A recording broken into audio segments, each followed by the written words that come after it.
This is a podcast from Minute Media.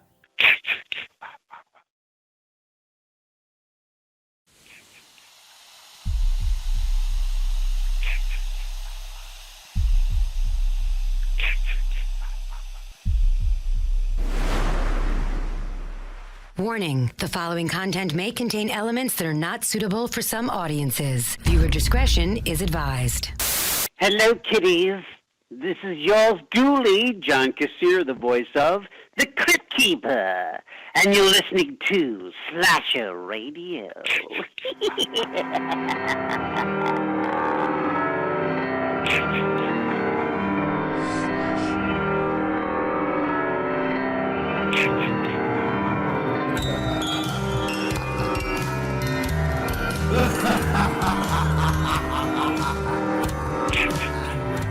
Welcome to Slasher Radio. My name is Mikey Bones, and I am joined by Rob Humphrey and Kat Valor. What's happening? Oi! Oi! Holy shit! No. That's a Patreon thing. We're not bringing that over into the main episode. No, it's a Patreon thing for me. Kat is more than free to say oi. And once oi is out of the bag, you are going to offend our Australian listeners. Oh, they'll appreciate it. My oi brethren. They are not very appreciative people.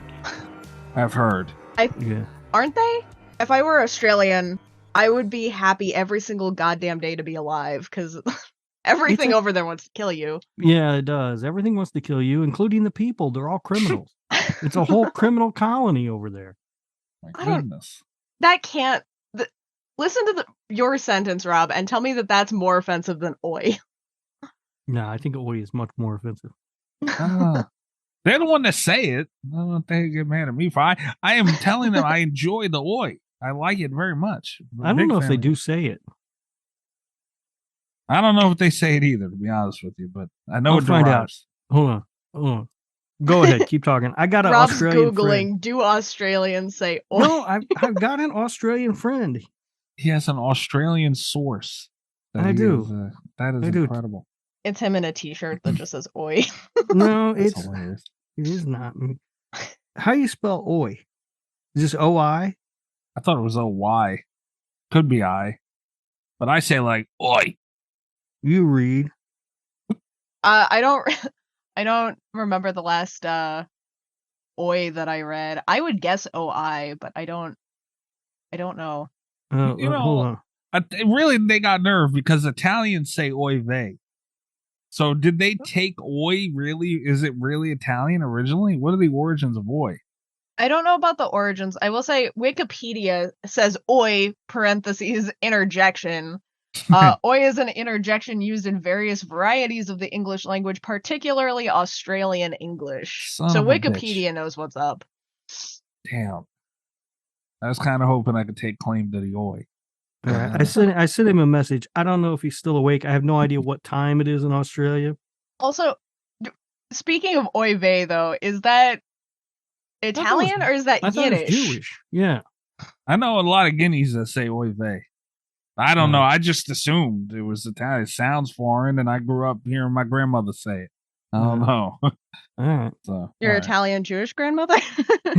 Just call my grandmother a Jew. I'm asking. It is 3:30 in the afternoon in Australia, by the way. All right, good. Maybe he'll get back to me. Maybe he won't. He might just ignore me. He might, a stupid American, just go on with his day. I almost got kicked out of a Facebook group because I was having a conversation, or banned on Facebook because I was having a conversation. Oh, no. I called myself a stupid American, and Facebook was like, "This is an offensive comment." That is hilarious. Like, fuck you, Facebook. That is hilarious. Before we move forward, I swear to God, this is a horror podcast. I swear to God. I know we're talking about war. Yeah. Rob, you wanted to bring up something about a horror topic. What was it? Yes, I did. Okay, so we did an episode on House. What is it? The House on Haunted Hill? Is that? Yes. Yeah. Yes. The remake, right? Yes. Correct. I remember doing this episode. And I said a lot of really, really mean things about Chris Kattan. You did? Mm-hmm. You remember all this? Well, here we are. Uh-oh. We're a slasher radio first. Because when I'm wrong, I say I'm wrong. Okay. And I forgot that Chris Kattan is in a show that I absolutely love until I I swear was to God, watching if it Chris the other day. Kattan was on Below Deck, I'm gonna murder somebody. no. Okay. I'd be mad too. He was on a sitcom. It's called The Middle that I thought was absolutely hilarious. I used to love this show, and I was watching an episode the other day, and Chris Kattan showed up, and I was like, "Holy shit! I forgot that he was on this show."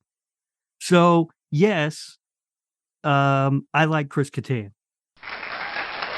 There we go. I'm so relieved that's what it was, and not like a Chris Kattan stan calling us out. Oh, I did get an answer from Tim also. Oh, boy. yeah. He said yes. Aussie, Aussie, Aussie, oi, oi, oi. We Oi, do a oi, lot. oi. Yeah. Yeah. Yeah. Yeah. See, so and ask him too if he gets offended by Americans using oi.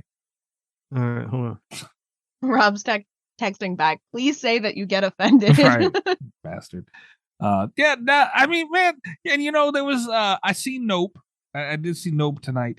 There Did was. you have to go to the movies? Did I have to? Yeah, I did. I went.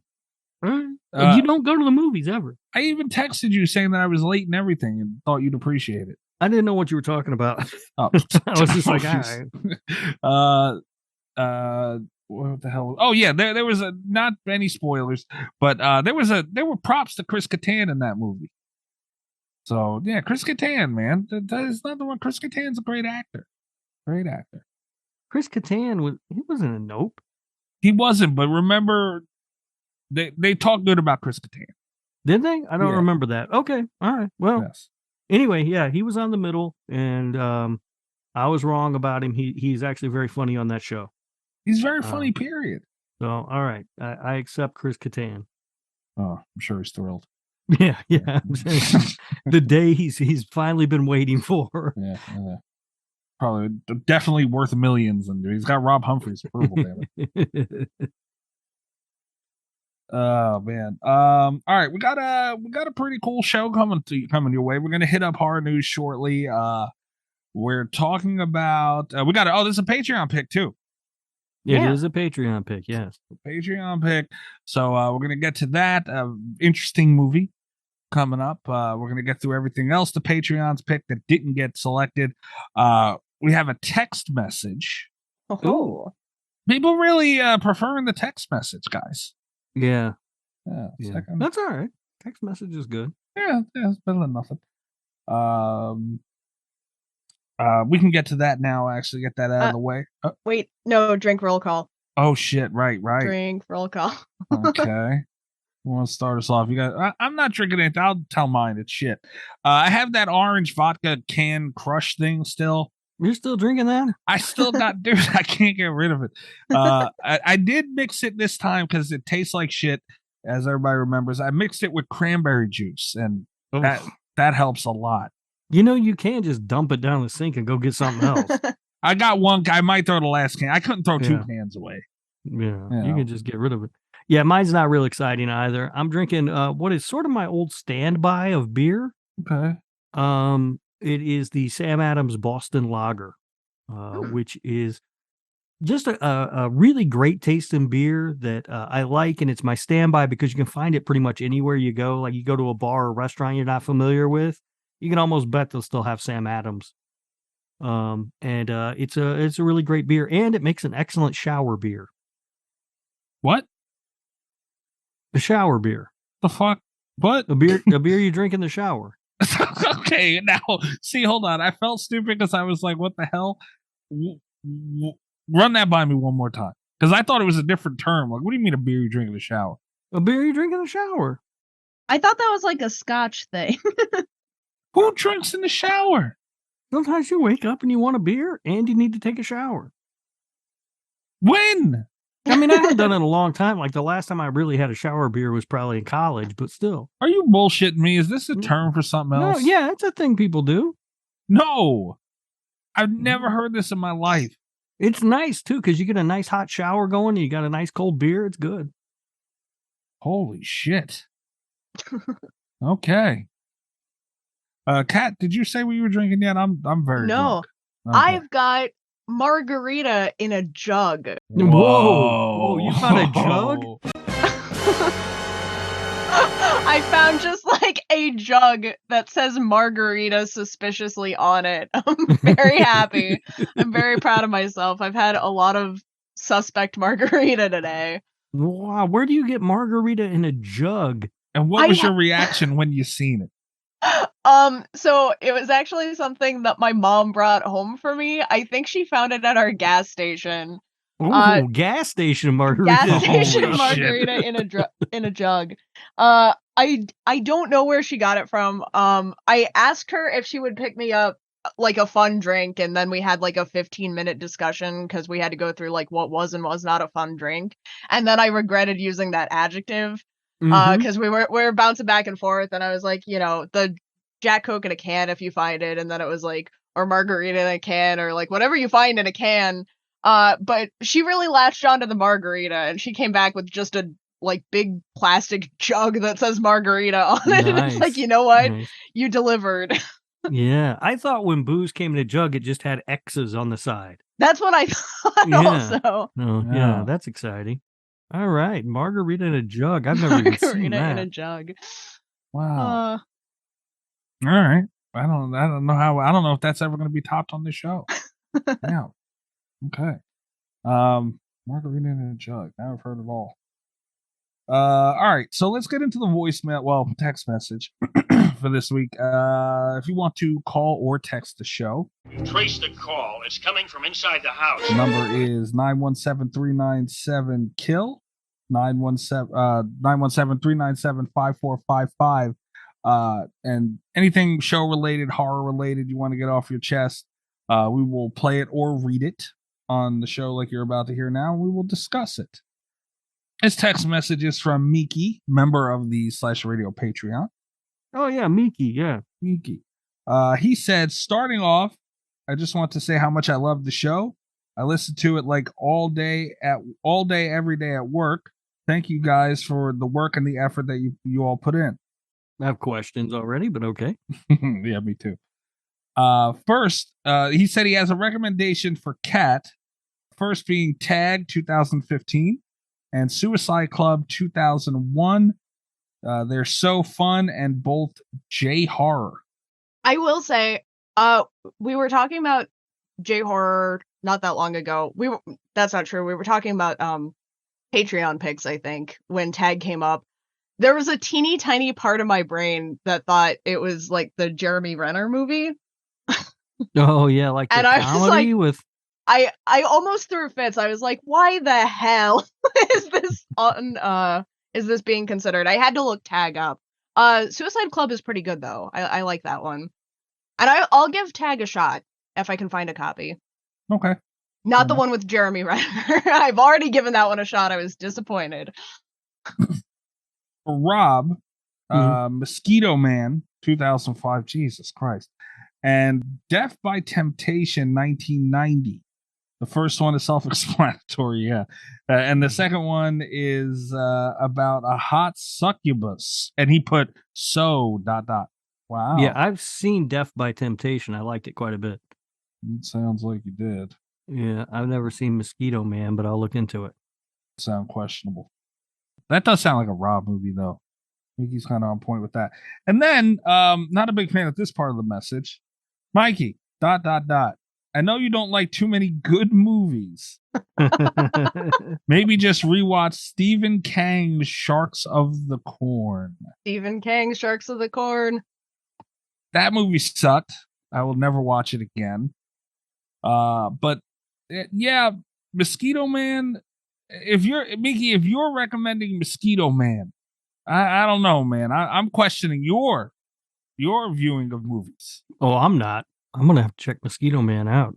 Oh. By the way, we've heard back from Tim. Okay. Oh yeah. Yeah, this is Tim Davis. He's a co-host of Horror for Dummies, by the way, a podcast. Oh, Boy. nice. He says that they don't get offended by anything, and you know what? I think he might be right, actually, about Australians. I think so too. Yeah. So that is it. I guess you guys can continue to say "oi," and I can continue to be annoyed by it. Nice. Oi. Oi.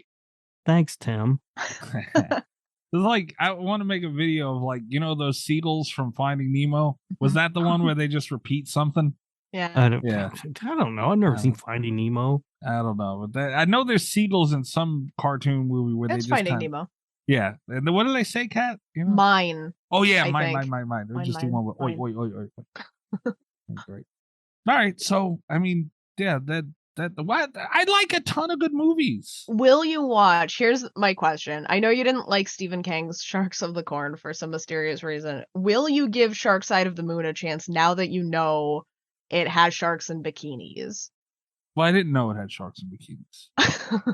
It does have sharks and bikinis, so I've heard. I've not had time to watch it yet. No, I'm not gonna. I've come to terms with the fact that I'm probably going to have to watch the fucking thing eventually because of Patreon and whatnot. So, I've come to terms with that. But I mean, no, I'm not gonna. I know I'm not gonna like it. It's just there's nothing to give a chance. I'm gonna be miserable. You don't know that. There are sharks in bikinis. Where else are you going to see that? This is what he does. He prejudges movies, so then he goes into them with a bad attitude already. It's the same thing that happened with Kiss Meets the Phantom of the Park. He went in with a bad attitude. That is not at all what happened. You've got to have fun. You've got to learn how to have some fun. How do you go into that with a good attitude is the question. I did. I had fun. Yeah. Huh.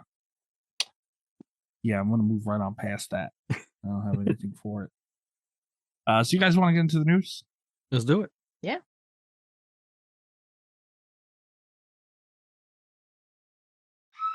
It's time to hump the news with Rob Humphrey. He's not a genius.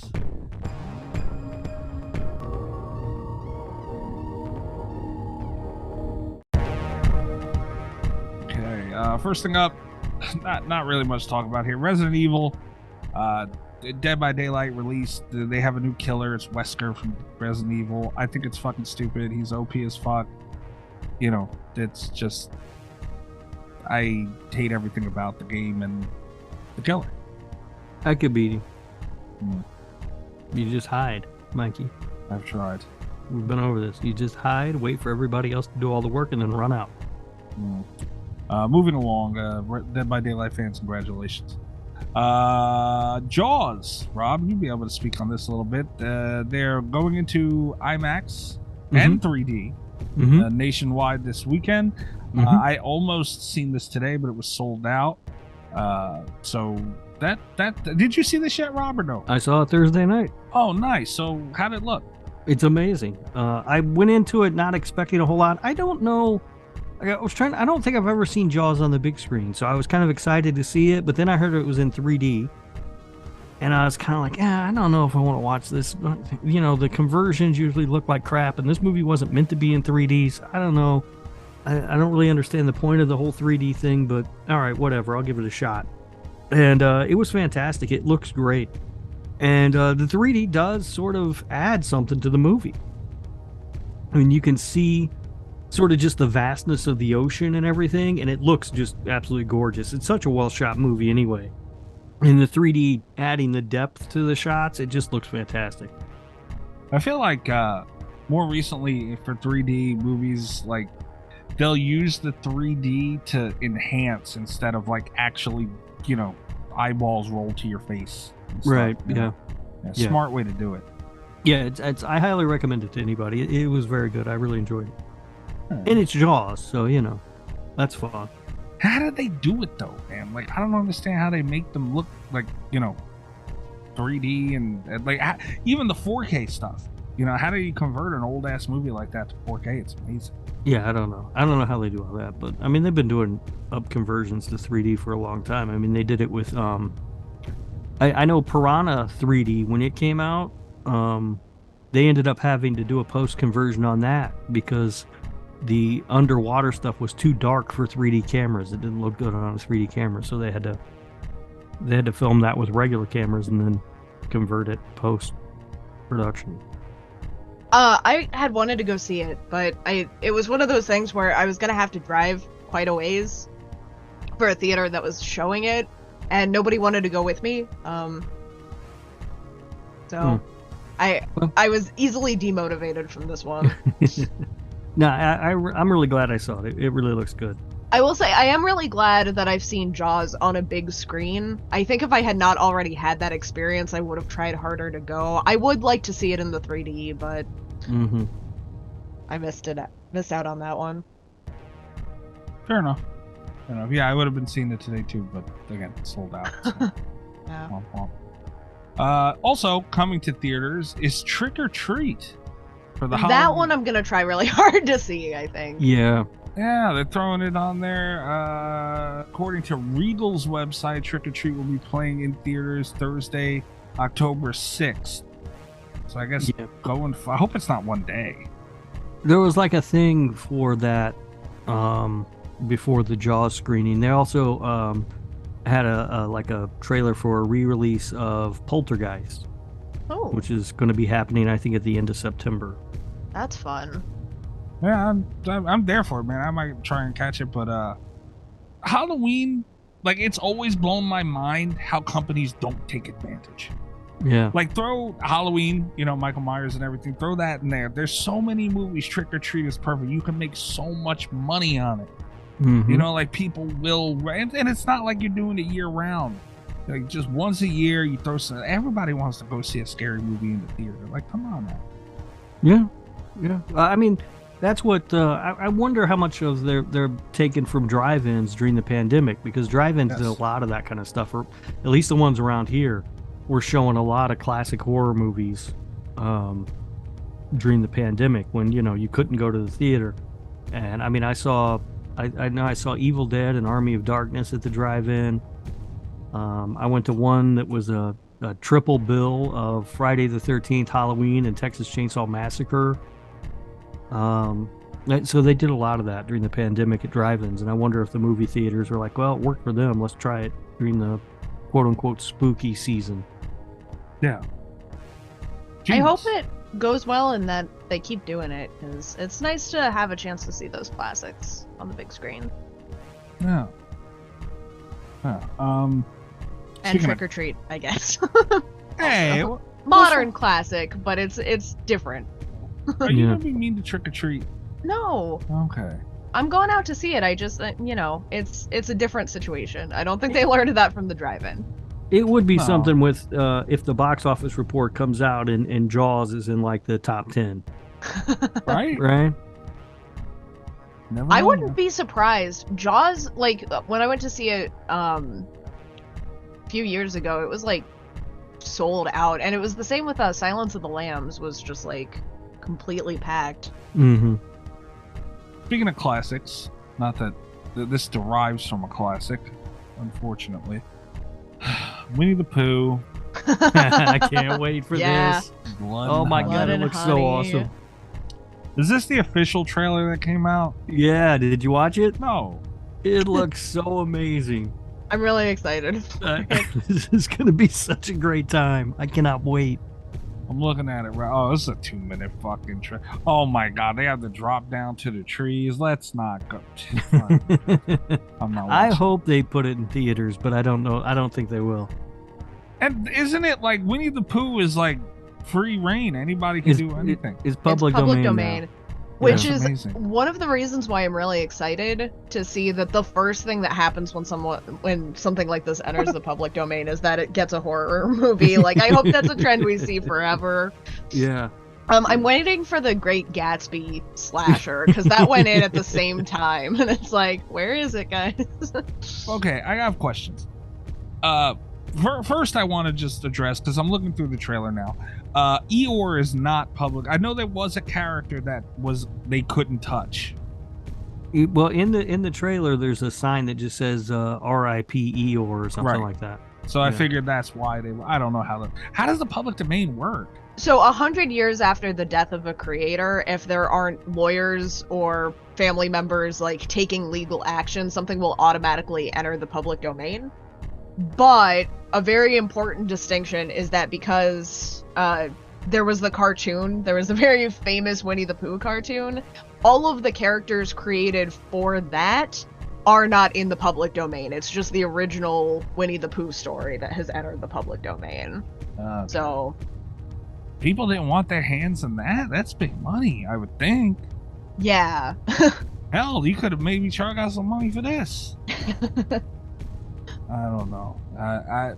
I wish I could tell you guys that I did some looking, but I mean, I just can't with this. This is fucking dumb. If you're not excited about this movie, Mikey, I don't know what to do with you. He doesn't like fun. You're like a black hole for joy. It's fucking somebody. It's a dude in a Winnie the Pooh mask.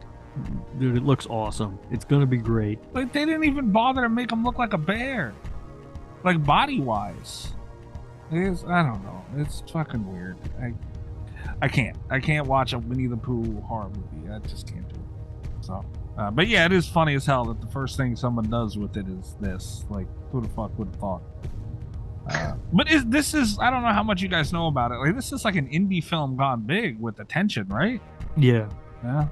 Well, I respect that aspect of it. But goddamn, guys, you had to do Winnie the Pooh. Okay. We got a two-parter here. On to something good. Terrifier 2. Oh, for God's sake. The poster is out, and it's cool looking poster, whatever. But the interesting thing that I find here is it's from a dude named Creepy Duck, and let me see if I can find his Twitter. Of course, bloody disgusting. Oh, come on, guys. Creepy Duck. I'm looking up his Twitter now. Okay, at Creepy Duck Art is not for Art the Clown. Dude makes he's made a bunch of Scream mock-up posters that look like he just does posters for movies, and it looks like this is his. I don't know, I'm sure other companies have had him do posters for their stuff. His shit's really good, but for what I can see, this is like his first big movie official. He got paid to do an official poster, and it looks great, so good for him. I was listening to a podcast this week, and I cannot for the life of me remember what it was now. But they were talking about horror movies. I don't think it was a horror movie show, or God, at least I hope it wasn't.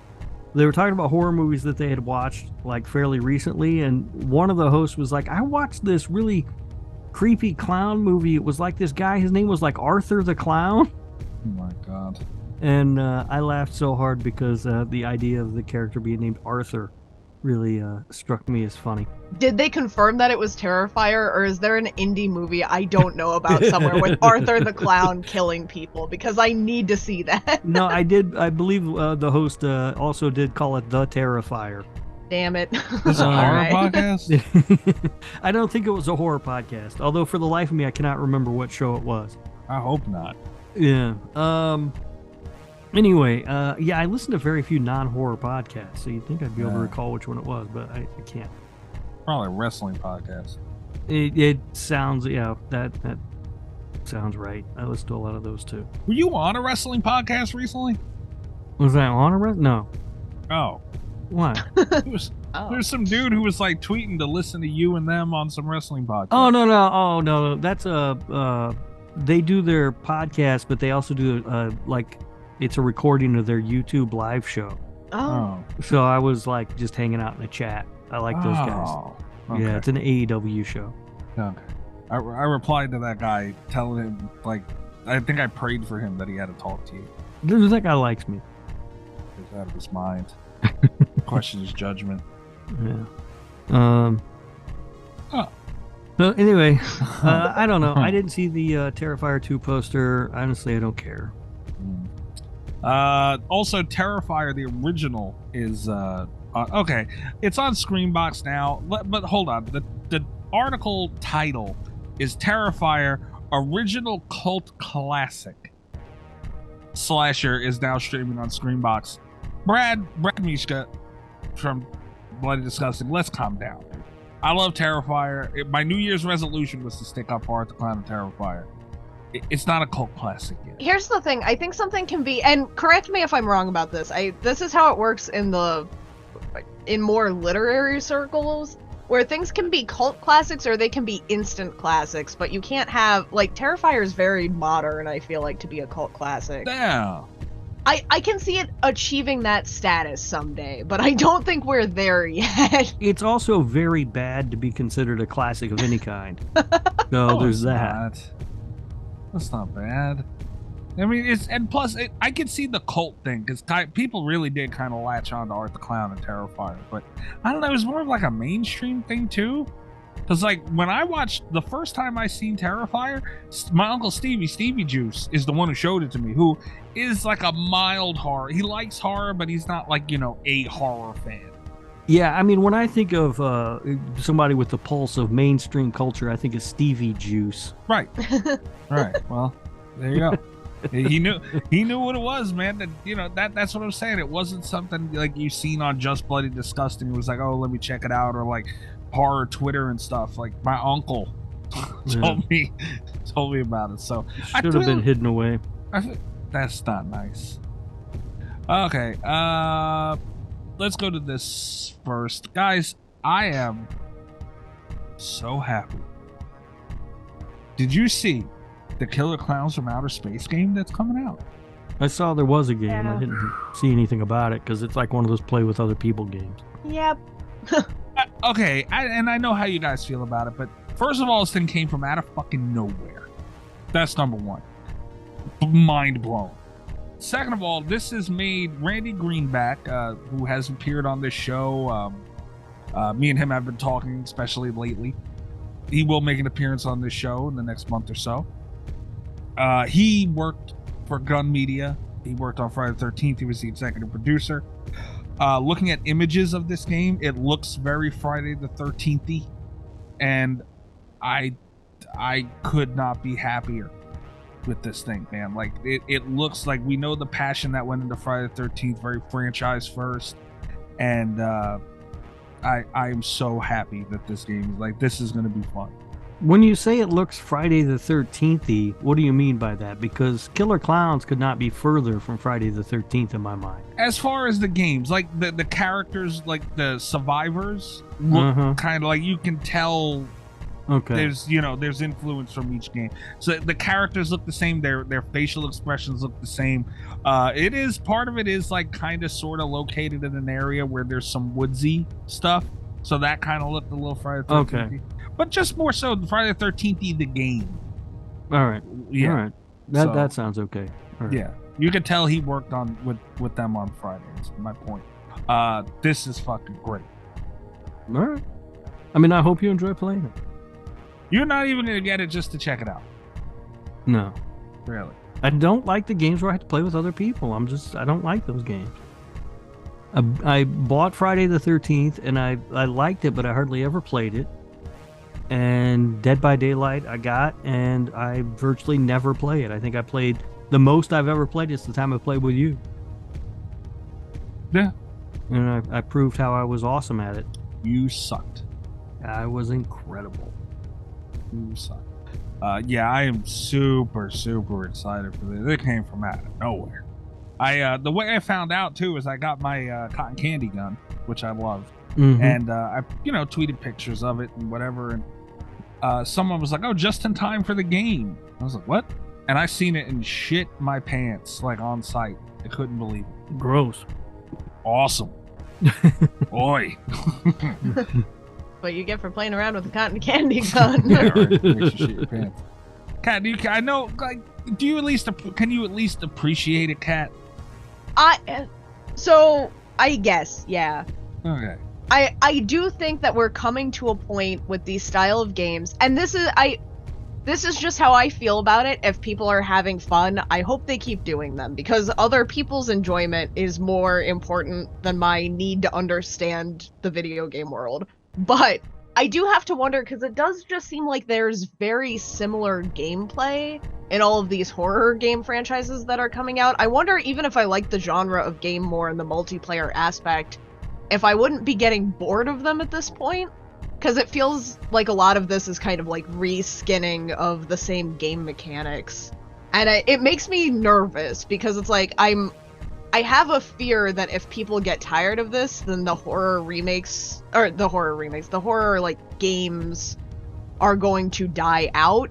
And that, because I would like to see them expand to the point that they get into genres that I would rather play. So I was a little bit anxious watching the trailer for the game, because it's like, oh. Yeah, I can see that, but it's a weird space, right? Because like Friday the 13th, even with it in its state, is still very active. And Dead by Daylight is thriving, as much as I hate to admit it. Evil Dead, not so much. Very much on the downside. Evil Dead, but very different from Friday, Dead by Daylight, and what looks like this. So, I don't know. It makes me nervous, but more than anything, I hope that people that would buy the game enjoy the game. Yeah, and I think we're going to see the test of because I never thought of that. It's a great point. The test of that is it's going to be this game, Killer Clowns, and also Texas Chainsaw Massacre. Yeah, if those can stick around and be viable choices in the horror game, because there's really not much. That's the thing too, there's not many choices. But I mean, we got stuff like A Quiet Place is going to be a one-player game. Yeah, there's still enough of those Supermassive, the games they're making. Well, yes, the Quarry and the Dark Anthology stuff that they're doing. I'm not worried so much about original horror games. I feel like that's carved a niche in to the point that I'll have options. But I do worry about because I would have loved a single player mode in Evil Dead. I'd kill for there to be a Texas Chainsaw Massacre game that I was interested in. And it's the big movie franchises going all to the same singular type of gameplay has me really nervous that when that gameplay goes out of style, we're going to be done with the big franchise stuff. And it's that's fair. That's fair. We'll see how, because these two coming up, these are two big titles. These are going to be the test. And Evil Dead too, I was excited for that, and it kind of womp. But Evil Dead is such a hard game. That was, I guess Evil Dead was kind of another thing that had me worried about it, because it does seem like it's the most different, and it's the one that isn't performing as well, I feel like. I don't see a lot about it anymore, and I don't know. There was news on it, actually, and I kind of passed up on it. Because no one's really thought they're bringing remake characters in. All right, well, okay. Last time I tried to play, it took me quite a while to get a lobby. So I don't know. So, speaking of Evil Dead, I don't know if you had this, Mikey, or not, but did you see Evil Dead Rise has a release date now? Finally, I did not. I heard something about that and forgot it. What is that date? It's been pushed. It will be out April 21st, 2023. That's exciting. Oh my God! But at least we finally have a date. Up until now, it had always just been later this year. Yeah. It's been pushed back. Now, I don't know if that's going to be a theatrical release or not, because there was talk of putting it in theaters. I hope so. I'd love to see it in theaters. Yeah, I hope so too. And there was I did see that. There was something about test screenings. I think you told me. Yeah. Now, Collider says that the Collider headline says that Evil Dead Rise has been moved from HBO Max to theatrical release. Oh, wow. Okay. So that might be the reason they had to push it back. They had to find a theatrical window for it. Yeah. Also, while we're on that topic, it's been announced since last we recorded, I believe, that Halloween Ends going to be on Peacock. Yeah. Yep. Right there on the. Love giving me more work. By the way, too, damn, I should have horror recorded you for this. I might still. You went through an entire thing on This Horror Life. I believe Kat was there talking about Peacock. You didn't say or the even once. You know who edits those shows? But you didn't say, son of a bitch. But we had this very argument, and you said, "Oh, I'm sure I've said it." You literally recently on This Horror Life, maybe this week or the last week, did not. You went through a whole conversation in your news segment about Peacock, not one or freak at all.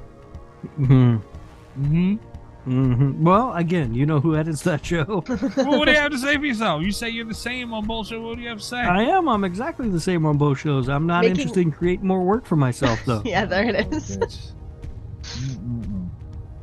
Okay, just wanted to point that out. Don't think that went unnoticed. And I sat there, I knew it too. I'm like, he's not gonna fucking say it. Let's see. And I waited the whole thing, and he did. I said, motherfucker didn't say it. I knew it. Now, are you going to go to the theater and see Halloween Ends, or are you just going to watch it on free? I don't know, man. It was kind of sweet deal to blank it up and watch it at home. Yeah. And again today, like I went to the theater today, man. Like kids walking in and out, shit. Fuck. Yeah. Theater etiquette's becoming a problem. It's been a problem. I don't have these issues. The one time I did, I just farted those kids away. My chair was broke. This is a mess. Your chair was broke. Yeah, I sat down and it reclined instantly. I was like, whoa, okay. And then I tried to get actually comfortable, and then it unreclined. Like halfway. And I'm like, okay, well, I couldn't get it to go back up. So I'm like, all right, let me close it. It wouldn't close. You couldn't move? I mean, I could move, but the leg part wouldn't move. So then it ended up closing almost all the way, but not all the way. And my OCD was annoying me. It was a fucking mess. Yeah. I never have these issues at the theater. Oh, Jesus Christ. I'll be there at the theater to see Halloween Ends. Yeah. Oh my God. Last thing I wanted to talk. This is a long news segment. Last thing I wanted. This shit has to be spoken about, though, especially this. I want to get at you guys' thoughts because I've been looking forward to talk to you guys about this all week. Hellraiser. We gotta look at Jamie Clayton as Pinhead. Yes. I didn't see it. I'll send it to you now. I don't like it.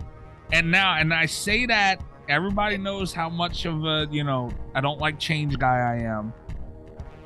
It's just not Doug Bradley, and I don't like it. Kat? I have concerns. No. But I am very on board. Here's my main concern, is because in the book, the Cenobites didn't have gender. And I would love to see, and I've been saying since she was cast, I've been saying that I think it's a really good opportunity to kind of play with that aspect of the lore from Hellraiser and dig deeper into the novella. I do really concern that they're going too far in the opposite direction. Like, not from this picture that, not from, like, the main picture on the thing, but from some of the other ones, it looks like they're actually, like, they're trying to make her look more feminine, which I would love to see them stick with the gender-neutral Cenobites. That being said, I think it's going to be, this would be the same with whatever design they did. I think it's going to look better in motion than it does in stills. Like, even when you look at pictures of, like, the OG Cenobites, they're not as cool in the photos as they are in motion. Right. So I'm a little bit worried, but I'm trying to remain optimistic about it. Fair. Because I want it to be good. Fair. Rob? I don't know. It looks okay. I was looking up pictures of just her, and she is hot. Oh, yeah. Yeah, and she, like, I don't know if you noticed her eyes or not, but she got the crazy in there. Oh, God almighty. And you can't really see her eyes in these pictures this picture that I'm seeing of her is Pinhead. Hopefully they'll focus a little on those crazy eyes. Oh, she does have crazy eyes, though. Oh my God. She got them eyes. And so I don't know. I mean, I'm only seeing this one picture of her as Pinhead, and it looks fine to me. I mean, it's better than that replacement guy they had in that one movie. Oh, yeah. Oh, definitely better than him. Yeah. So I'm looking forward to the show. Yeah. But we'll see, and I think Kat's right too. I think seeing it in motion and actually with her, talking and moving and stuff will probably be a lot better than just still. Yeah, that's why I'm holding out. I don't like what I see so far, but I'm holding out because I was on board for it. If it's not going to be Doug Bradley, I just hope it's done right. But this is my initial seeing it, and I'm like, all that goes through my head is you're not Doug Bradley, and I'm just that guy. Change is hard. It's very hard. And I going back to Bobby, who I would give him credit because he was like always willing to like, even Freddy Krueger in the remake, he was like, let's see what he's got and all that shit. And like, I'd get mad at him. I'd be like, no, man, we're supposed to, but he's right. And it's it's not gonna be Doug Bradley no matter what. So Yeah, it's not gonna be Doug Bradley. Yeah. So we'll see. I just hope that I really hope that this is the like book accurate Pinhead. 20 years from now, I want to remember this as the book accurate Pinhead, not as the chick Pinhead, you know? Like, that's my biggest fear about like how this is going to be remembered. And actually, honestly, if we could step away, I guess, from calling her Pinhead, and start calling her the engineer, that would probably help. I should start doing my part for this. What don't is like that? that What at all. they're calling him in that? That's what it was in the book. oh, I hate that. No, it's Pinhead. Yeah, oh my All right, Cat, you lose that argument. No. I just sent a picture of Jamie Clayton too, out of makeup, Crazy and eyes. look at those eyes. Let's take a look. That's the kind of crazy you want right there. Wow. Yeah. Okay. And Okay. Mikey, while we're looking through, Oh boy. She could have a slashy in her future if they focus a little bit on her eyes. We'll see. That's hilarious. while we're looking through the chat, I'm sure you saw I sent a meme from one of our listeners, from one of our anonymous listeners. What? Why are they anonymous? I can't reveal my sources, is why they're anonymous. This is irritating. This is truly irritating. Journalistic integrity. What makes me happy is that that's taken off. They have a picture. It's a meme for everybody listening who's not the fucking anonymous. Like, grow a pair of balls and tweet it and tag me in it if you're gonna do it, please. I think, what was that, Young Thug? I don't even know who that is. And he's looking weird at something, and he said, "Italians in the kitchen, like, yeah, this is gonna be delicious. Name it gabagool."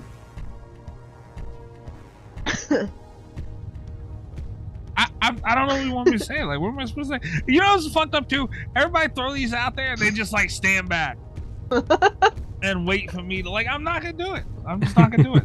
Yeah. Fuck you, whoever did this, and like, this has gotta, like I said, out of all the things to take off, not our Patreon, this. I will say, the first time I got one, I was not expecting this to become a recurring bit. Me either. Yeah. I was just gonna share with you on the show, and then we were gonna be done. But the fact that I keep getting them is, what else am I supposed to do? Are any of them The people patrons? need to know. Can you give me that much or no? Yes. Okay. Yeah. Some of them are patrons. As happy as I am that the Gabagool thing is taken off, Yeah, I would you be are. much happier if the Patreon took off. So go to Right. patreon.com/radio. We should make it where only patrons could do this, for crying out loud. Like, what the fuck? People are unbelievable, man. You know, I would get more of them if it was patrons only, because they'd be like, well, if I'm paying for the perk, I might as well send That's in true. the gabagool Yeah. memes. Yeah, and whoever's sending them is putting in some real work. It's really easy. Just go to the gift thing on Twitter and punch in Italian. Don't There's tell a bunch them how of to do it. Stop. They're doing fine. They don't need help anymore. Damn. and then just send them right to Mikey. That's what I like to do. Yeah, you know what? Send them to me. Like, it's annoying enough that the gabagool thing is happening, but it's like, on top of it, you just get, like, I don't even know who's doing it at this point. It's annoying me. There's got to be a payoff at the end where it's like, is this a new person, or is this one of the last two that did it, Kat? It's... Oh no, this is a new person. So there's 3 different people that did this? There are, let's just say I have a bit of a roster. There are 4 people in total. Wait a minute, haven't I only seen 3? Yes, I've got the next couple weeks scheduled. Holy shit! Next one's is a doozy. There's a schedule! Yeah. I have a folder on my phone now. It's like anonymous gabagool memes. I wish more than anything that it was just me. That I was just sending these to Cat to submit anonymously, but it's not. Have you sent any of them, Rob? Yeah. No. You know me. No, he I'm just tags you in them. Yeah, I get Yeah. too excited when I find one. I'm like, oh, I gotta show this to Mikey right now. Fuck, man. All right, I mean, I don't know. What am I supposed to say to this? I don't know what to say. Well, we got I you to was say in a- gabagooli on the show, so... I was watching something on YouTube, and in the chat, somebody brought up Gabagool, and I almost took a picture of it to send to you.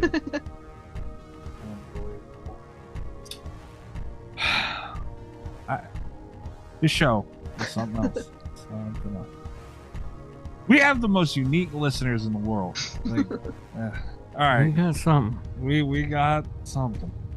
That's it for the news segment, and apparently the Gabagool, the anonymous Gabagool section, now shares the news segment. That's going to be a segment. Yeah, apparently coming up. We've got a couple of weeks scheduled, guys, but get them in.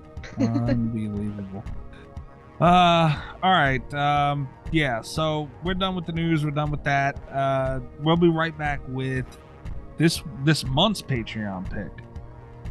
Pontypool.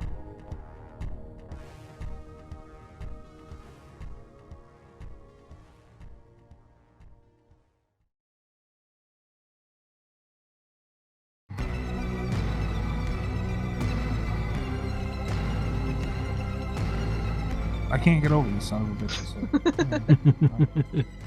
The real payoff would be if it's just Kat. Like, yeah, it'd be funny if Rob did it, but like if it's just Kat and she's coming up with rosters and weeks in advance and shit, like, God, I don't know which way it's going. Like, what if it's Mr. Kat's boyfriend guy? Oh, could be. Could be. He's mad about that cattle prod. Yeah, Rob started it. Who to Rob? How funny. That would be the ultimate payoff, is if my boyfriend starts sending me Gabagool memes to give to Rob on the show. Holy shit, yeah. And you know what's fucked up? Like, Rob calls people cheap and says we got your money, all this stuff, and I'm the one. Unbelievable. Yeah. Unbelievable. Anyway, here we are, Patreon pick. These are always a doozy. We don't know what we're gonna get. Rob, I know you like hearing what, because you don't know how to use the Patreon. No. So I don't think it's real. That's funny. All right, so yeah, here we go. You want to hit a list of everything, right? Yeah, I'd like to know what else we could have been watching. Okay. EyeRChris, who, by the way, once I tweeted out that the Omen was up to place your movie picks, Chris replied to my tweet with a bunch of Japanese characters. So I knew I was in for trouble. Tedeso, I think that's how you pronounce the Iron Man from 1989 was a selection from EyeRChris. Oh, thank God that didn't win. It's I Japanese, actually, I'm I guessing. was dead sure that was, like, I had it queued up and ready to go because I was so sure that was going to be the movie that won. That is the only episode of Last Driving with Joe Bob Briggs I've ever turned off. Oh, really? Yeah, I could not do that movie. It was awful. Sounds bad. And somebody liked it. Nothing else has a like but this pick. Unbelievable. Nesto, your best friend. My buddy, yeah. He picked his selection was Alive from 2018. What the hell's that? I don't know. All right. You could be being mean again, Nesto. We don't know. Greg, our buddy Greg, his hot take corner. He called in with another hot take corner, guys. It's gonna be back next week. Oh boy. We have I'm to start scared. bracing ourselves. Yeah. He had Contracted from 2013. Yeah, I haven't seen that. Does it look like he could have been being mean, or was it? None of be good? these. No, I think it's a movie people like. I think I've seen all of these so far. I don't think any of these are bad picks necessarily. Rob really hates Tetsuo, but Yeah. That Tetris guy, that's a terrible movie. Miki had Tag 2015. One of the movies he selected to you in the text message this week. Yeah. which I'm going to check out if I can find it.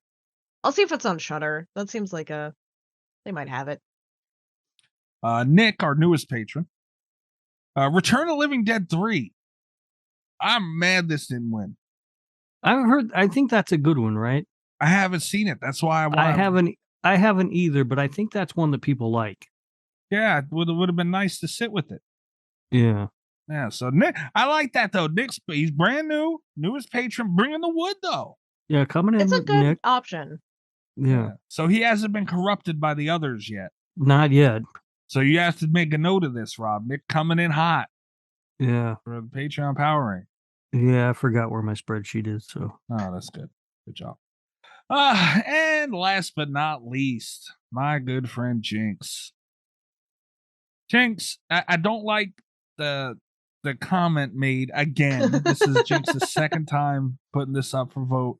And it's the movie that won, and we are talking about this week is Pontypool 2008. And he put in parentheses, make Mikey watch a Canadian movie. yeah, I This one's appreciate really that, Jinx. Canadian. Yeah, I appreciate that.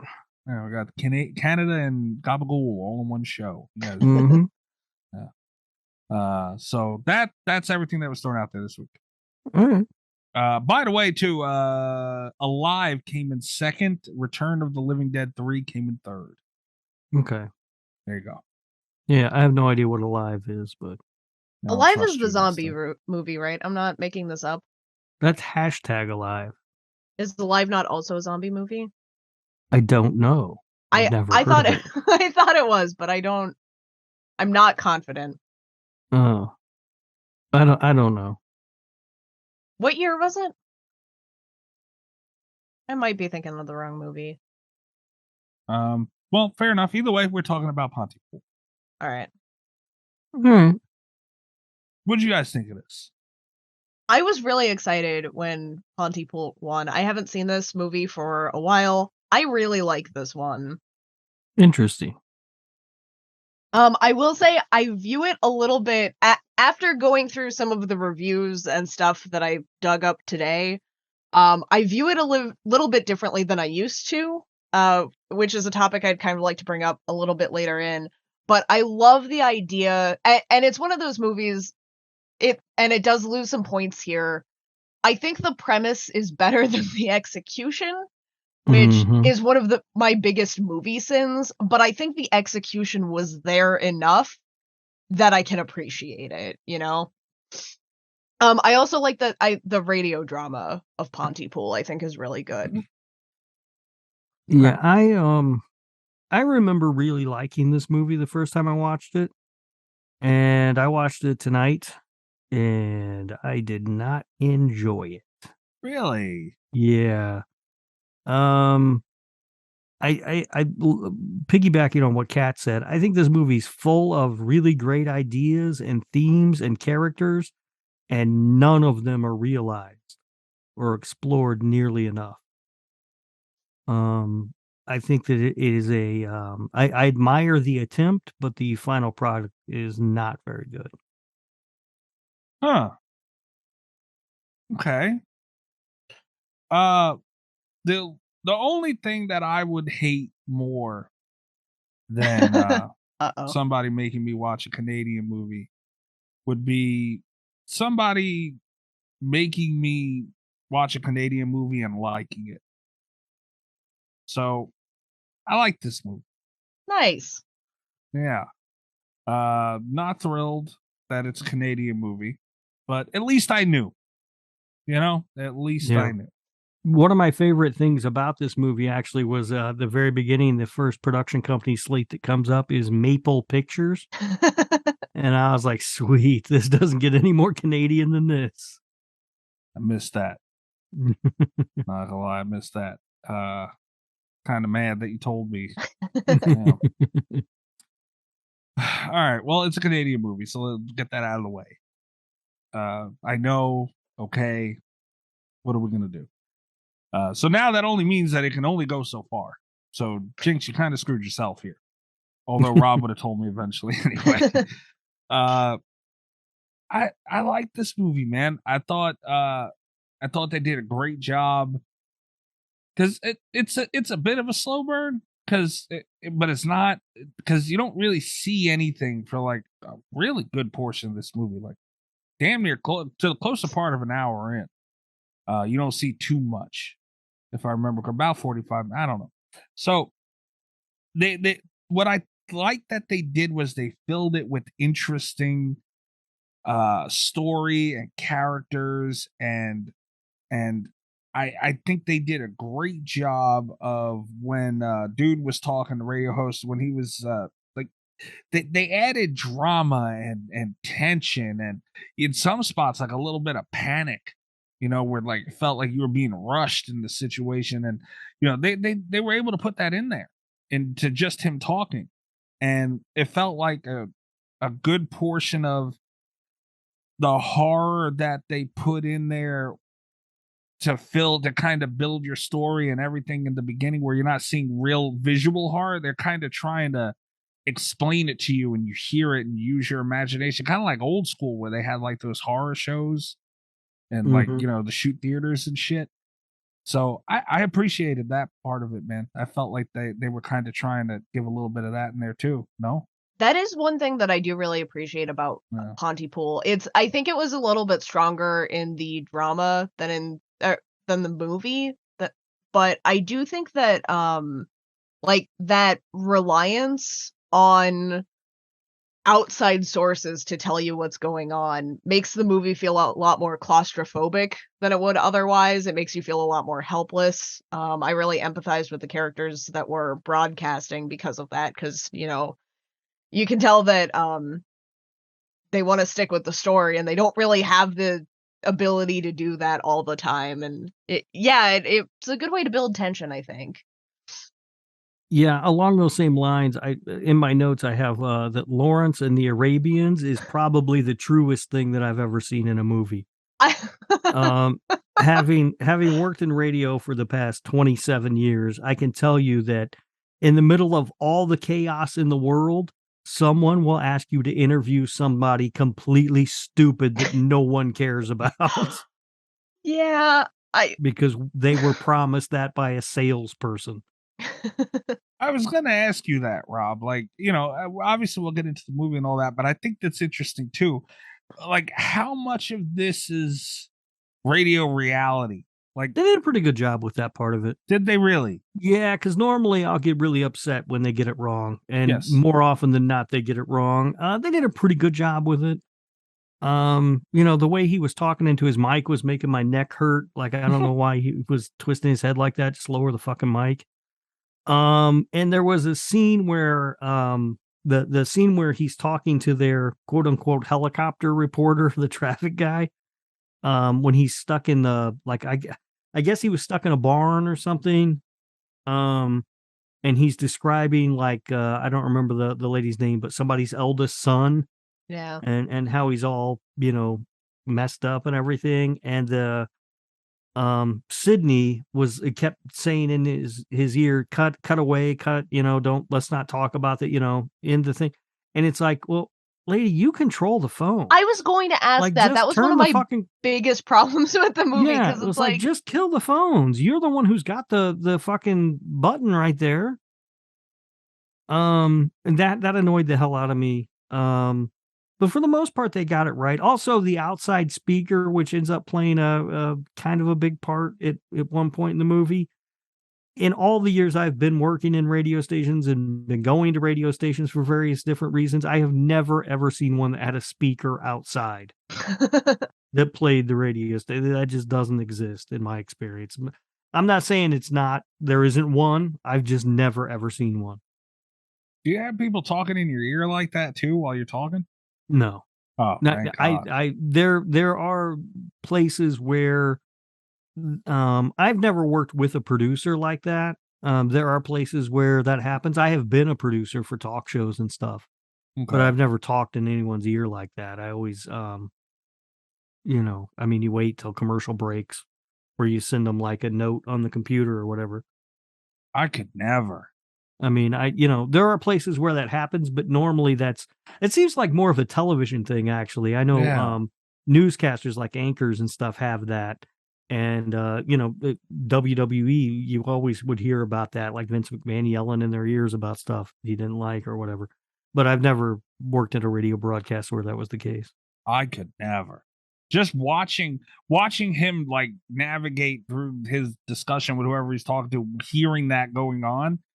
It was hard for me to pay attention to both of them, the three people at the same time, let alone, formulate thoughts and words in the middle. It was crazy. Yeah. I do I mean, wonder if that was intentional, though, to kind of show Yeah. his experience, because he is kind Yeah. of painted as the new guy, but also I very strongly got that impression that he had been working in radio for a long time. yeah, the character isn't as well fleshed out as I would like.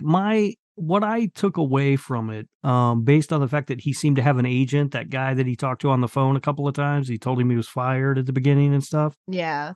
He seemed to be a guy who was at some point a big deal in Yeah. radio, probably had a large market job, and he lost that for some reason. And Probably he the ended alcohol. up in, yeah, he ended up in this small town Mhm. doing small town radio. And it did seem like he was still fairly new to that job. That was sort of my takeaway from it, just based on sort of the context clues that were left regarding the character. But yeah, I think maybe there, and also back to the producers in your ear, there might be like network radio gigs where you have that. I don't know. I've never worked at a network level, so I don't know. But I can tell you in Pontypool, Canada, whatever the fuck, they do not have that. Can I get to my other pet peeve? Because it was also radio related. This might just be different in Canada, but because I'll admit that the version of Canada that we see on media might not accurately reflect Canada. I don't know because I'm not Canadian.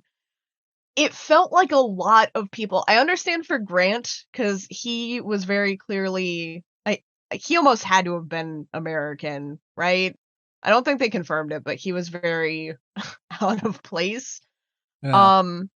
There were a lot of Canadians that were not able to understand or speak French in any capacity, and the one that really got me at was, like, as a French speaker, listening to the message come in where it's like, "Don't translate this message." And they, like, immediately, the Canadian woman translates it and then is like, "Oh, no." And then the other Canadian woman is like, "We're waiting for the translation," and it's like, "Don't do that." Yeah. And then he Then reads it out. He physically sees that he's not supposed to have, like, had this message translated and then reads it back, and it's like, there were 3 fail-safes there, and I feel like at least 2 of them should have spoken French. Like, yeah, I don't know about the French part, but I will tell you that if I got that message at a radio station, I would read it too. I mean, so you for him, just I kind of understand because, like, he's yeah, just reading the thing, but it's like for the person that actually had to translate that, that's getting the warning not to do it, and then also, like, why did they not understand that in the first place, you know? And I well, there think that would might have be I don't know. if that message came in, there would probably be a discussion, but ultimately, I think we'd go, "Yeah, we're gonna read it." 'Cause at that point, you're early enough in the movie where you don't really know what's going on, and it could be a hoax or Yeah. whatever, so you're just gonna read it. I mean, you're not thinking that it's a stupid word virus thing. You know Yeah. what I mean? You're just, yeah, that didn't bother me as much because it would ultimately get read on the air, I imagine. It just bothered me a little bit because, like, one of the first things that you see about Canada in most shows is that they're bilingual, and then there were just a Yeah. bunch of people that were, like, failing to navigate in French. Yeah, and now I have a Canadian friend. Hold on. I can send her a I Oh bet God she goes to Almighty. she goes to sleep early, so I bet she's asleep. I've had Canadian friends that have said that they prefer English and that they speak it more, but all of them were more fluent than I am in French, you Yeah. know, like, It's I'm interested in the fact that you thought that Grant was American because that never occurred to me. he didn't seem like maybe it's the cowboy hat, he did not seem Yeah. Canadian to me. Yeah. It didn't occur to me, but the more I think about it now, I think you might be right. Also, Grant feels like a very American name. I don't I don't know if that's Yeah. true. Yeah, I don't know. Yeah, he seemed, and that was the thing. Like, it was hard to tell because I was looking for it obviously in the beginning, and Mhm. he seemed pretty like a normal American dude. But Yeah. I don't know, man. I thought his acting, I thought, especially in certain parts, was phenomenal. No, I thought he was. I thought all the performances were good. Yeah. Yeah. I didn't have any problems with that at all. But I guess Script is a little bit messy. yeah, a little bit. Where at? Not that I'm disagreeing. I think it jumps, and I wonder if this isn't intentional, just because of the way that the movie ends. But I do feel like as they're transitioning from, I think once they get the doctor in, kind of moving forward, they lose some of the like slow burn aspects, and it becomes more of a scramble. I feel like there were a lot of really good themes that they touch on, but they move very quickly past Mhm. them. Yeah, I 100% agree with that. And it does make that's the my final biggest problem. act a little bit. But again, I wonder if they did it intentionally, because the whole thing is like because they open with the Norman Mailer quote. They open with that whole thing and about understanding, and then the way to survive the virus essentially is to not understand. So I wonder if they made it messy intentionally to kind of make the audience feel more like they survived something, you know? Yeah, it could be. It could But I kind of wish that they hadn't done it all the same, you know? be. Yeah. Because it's such a good premise. I think if it had just been a little bit cleaner. But they move from one concept to the next very, very quickly toward the Mhm. end of that film, and Yeah, and they don't explore any of them no. because there are interesting ideas there. They're just not explored nearly enough, I think. I enjoyed the doctor character. I thought he was a good time. Because he was like almost not phased by anything. Like when Laurel Ann is like starting to lose it, he's like, "Oh, this is going to get bad." Yeah. I enjoyed that. My absolute favorite moment of the entire movie was when after Ken Loney, the traffic guy, is dead, when they find out he's dead, and she just goes, "He wasn't a friend. Ken Loney was a pedophile." And then she's like, "That's And a then they horrible just obituary." move on. Like, I laughed pretty hard at that, but I mean, yeah, I don't know. I do think the movie. Maybe that's the problem. Maybe it feels like two separate movies to me almost. Like I'm watching two different things. Like it's, the first part is this real tense, sort of interesting slow burn, and then it rushes at the end and it feels like it's part of a different film. and it is very difficult, I think, especially when you compare this to, like, one of the inspirations for this was War of the Worlds. And I think when you compare it to something like that, that's very stark and clean and focused, having the end of the movie be as messy as it is can be a problem. Mhm. But on the other hand, it makes it more realistic, I think, because if you're going through something like that, you're probably going to like be cycling through ideas very quickly. You're going to be latching on to whatever seems to be working in the moment. You're going to have two people struggling and afraid to communicate. And it's like it added an air of realism, but it did feel uneven as a film. Yeah. Is that because it was initially a radio play? I know Like, that is it is it a radio just play. I don't know which one came first. Yeah, I feel like actually from what I read, they were produced right around the same time. And the radio play aired on the BBC. Yeah. But I feel like maybe this story was better suited for that. I think it was. Because it's visually not very interesting for the most part. Yes and no. I think it looked cool, dude. I really do. Like that whole maybe that's to you, man, because you work in fucking radio stuff. Well, and to you- that building they're in looks nothing like a radio. I mean, I've never seen anything like that. I don't know. That setup is ridiculous. And also, there's no radio station in the world that just operates with 3 people. I mean, you got to have other people that work there. I mean, who's doing sales? Who's doing promotion? Who's doing, come on. All all right, well, but still, it looked, it was a cool looking studio. Like I like shit like that. It looked cool, but Yeah. it was completely unrealistic. Okay, that's fair. But I mean, I thought it looked cool. I thought it was, maybe it wasn't like pop and all that and whatever, but Yeah, I just think visually there just wasn't a whole lot there. I mean, even the studio itself was kind of, I mean, it was kind of just drab. It was just like a basement or whatever. It wasn't super interesting to look at visually, and um especially because like even the symptoms of the virus are all audio.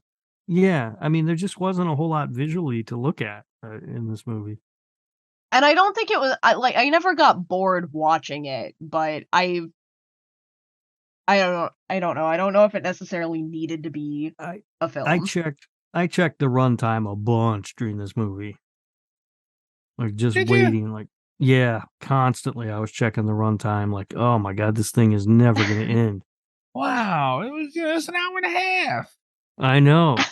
That's a terrible sign, right? I didn't check it at all. I thought it Yeah. was. That's what I'm saying. I thought they did a great job of keeping you into it because the story and the acting and all that was so good. And they had tension. They were yelling at each other. They're already fighting. Dudes like having this breakdown, and also, damn it, what's her name? Laurel Ann, dude. They did a great job with her. Her turn. That's what I liked about it. It wasn't like a regular ass zombie turn. That's what I mean. Let's talk about that too, because you see, anytime you could do something different with a zombie movie, that's dope as shit to me. That's something that I wanted to bring up because when I was talking about how I had always kind of liked this movie, but I viewed it differently after reading through comments today. A lot of people consider this a zombie movie, and I never had before today. Like, that thought had never crossed my mind until today. It's not how. I Because always they thought of don't it. die first, I guess. Yeah, I always thought of it as a zombie movie only because before I watched it, I saw it listed on a bunch of like good zombie movie lists. So I was like, all right, it's a zombie movie. And like even because I'm always I embrace zombie movies, and then I also embrace zombie adjacent movies. And now that I've seen it, I could see this definitely being zombie adjacent, but seriously, the connection had just never been made in my brain before today. I think because the virus is so unique. Because a lot of virus things I consider zombie adjacent, but seriously, this just everyone's throwing the word zombie around, and it's like, really? Yeah.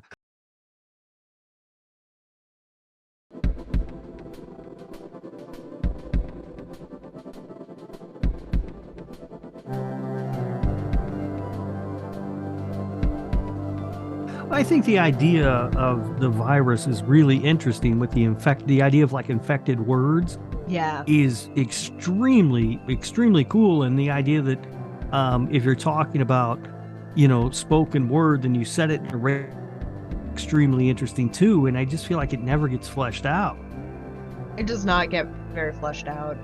Yeah. I mean, I just, it feels like a letdown. Like I've sat here for 90 minutes and I got nothing really from this movie. Like it's again full of great ideas, but they're just not. There's nothing to them. Like they bring the idea up, but then never examine it any further. There's a YouTube video that I found. Usually I only bring up like text reviews to read, and I'm not going to share the video on the podcast, but I am going to recommend it on the podcast. Roanoke Gaming does a breakdown of this film. And the video is called The Auditory Virus of Pontypool Explored, Potential Vectors and Pathophysiology Explained. And they actually do what the movie should have done a little bit more into breaking down how potentially... not that the movie should have done this, because the doctor, once he was gone, there was really no one who could have explained this. But they do get into how that sort of auditory virus could work and why some of the tricks would break it up. And it was really interesting. Yeah, and I agree that does sound interesting. I mean, the title of that video sounds awful, vectors and stuff, whatever. That sounds terrible. But it's an interesting idea and an interesting theory, but the movie has to find a way to explore it more, in my opinion. I understand that the doctor, once we lose him, there's nobody really to explore, but they've got to figure out a way to do it somehow. I wish that they Some way. had, especially Yeah. because it's interesting, I think. But I feel like this movie,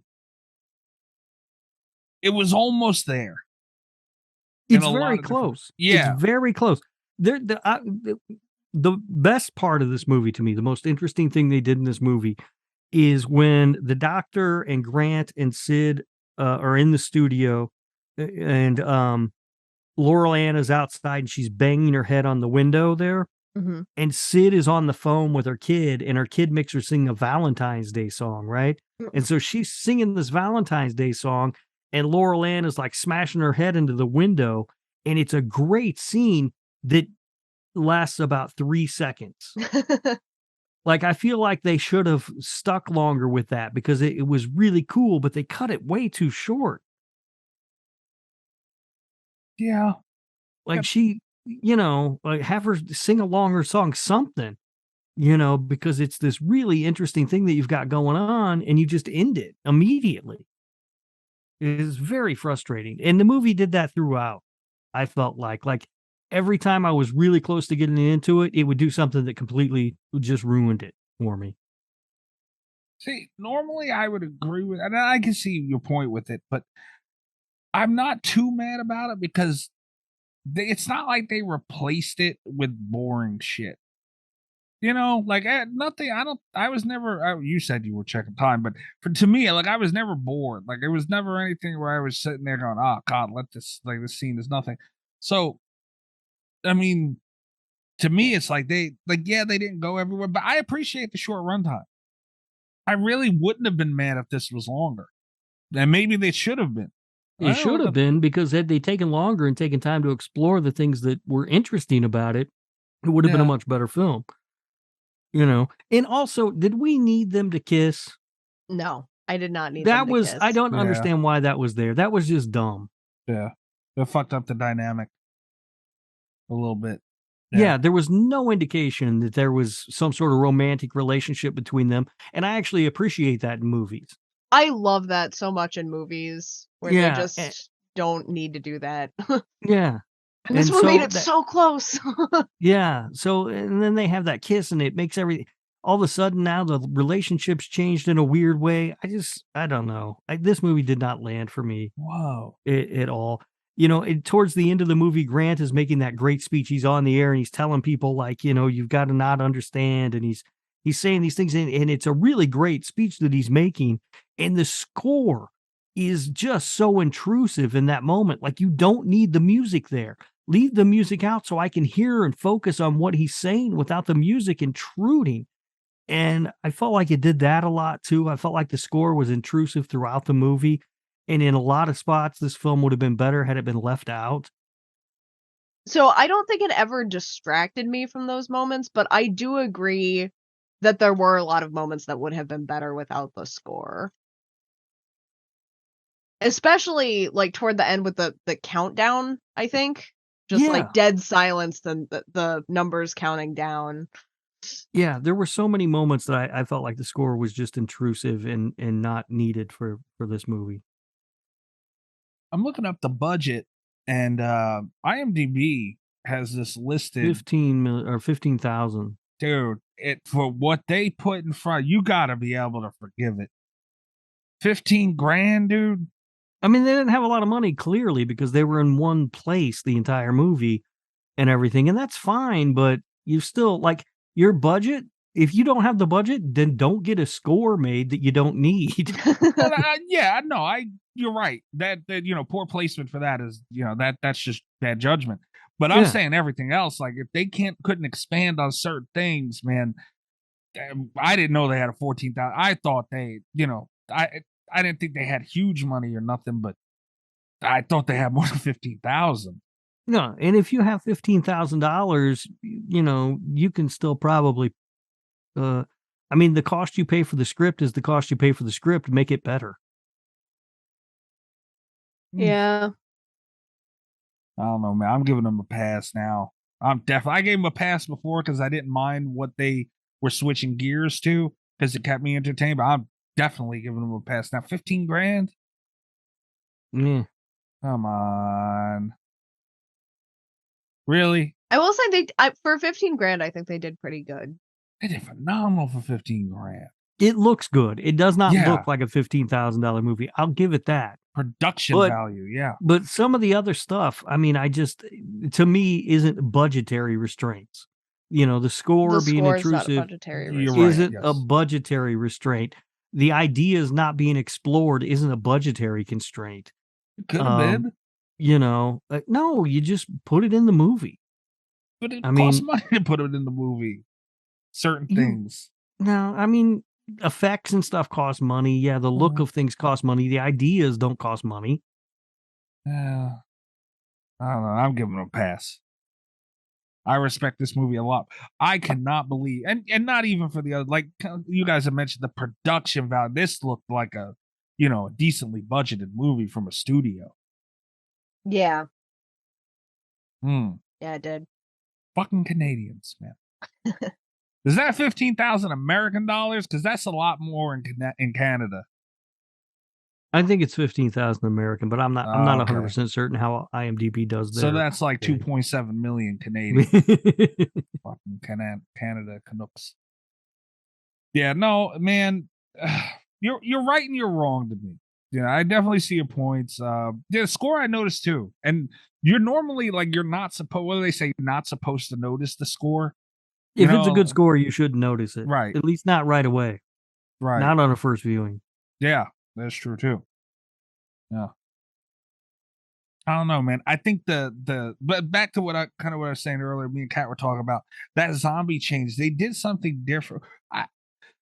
That kind of like getting caught in a trance or something, and like it was weird at first, but then seeing how she's like throwing herself at the glass and they had the blood smudge, and their effects were so subtle, but they were, I like that. Like we don't need gushing, goring on blood on every movie. Like it was realistic, which is what I liked about it the most. Yeah, they look good. Yeah. And I had a note in here too. This is how much I enjoyed it, man. I had a note in here saying I feel bad I'm not taking any notes, but I'm kind of just sitting and enjoying the movie and kind of into what they got going on. Yeah, that's tough. That's when you know you like a movie. Yeah. Yeah. Did not take a lot of notes for this one. No, 'cause you're in it. I think one thing that really keeps me from, because you brought up zombies again. I think one thing that I wouldn't have thought to analyze this while I was watching the movie because the word zombie never entered my brain. But in retrospect, I think one thing that really differentiates this for me from others, from like zombie movies, from zombie mythology in general, is that there's a way to stop this. Like even once you have that, like once a zombie bites you, in some of the more forgiving worlds, right? Like you can amputate, but in most of them, you're just fucking done. That's it. You're gone. It's coming for you no matter what. But in this one, like you can hear the infected words and you have time to turn it around yourself.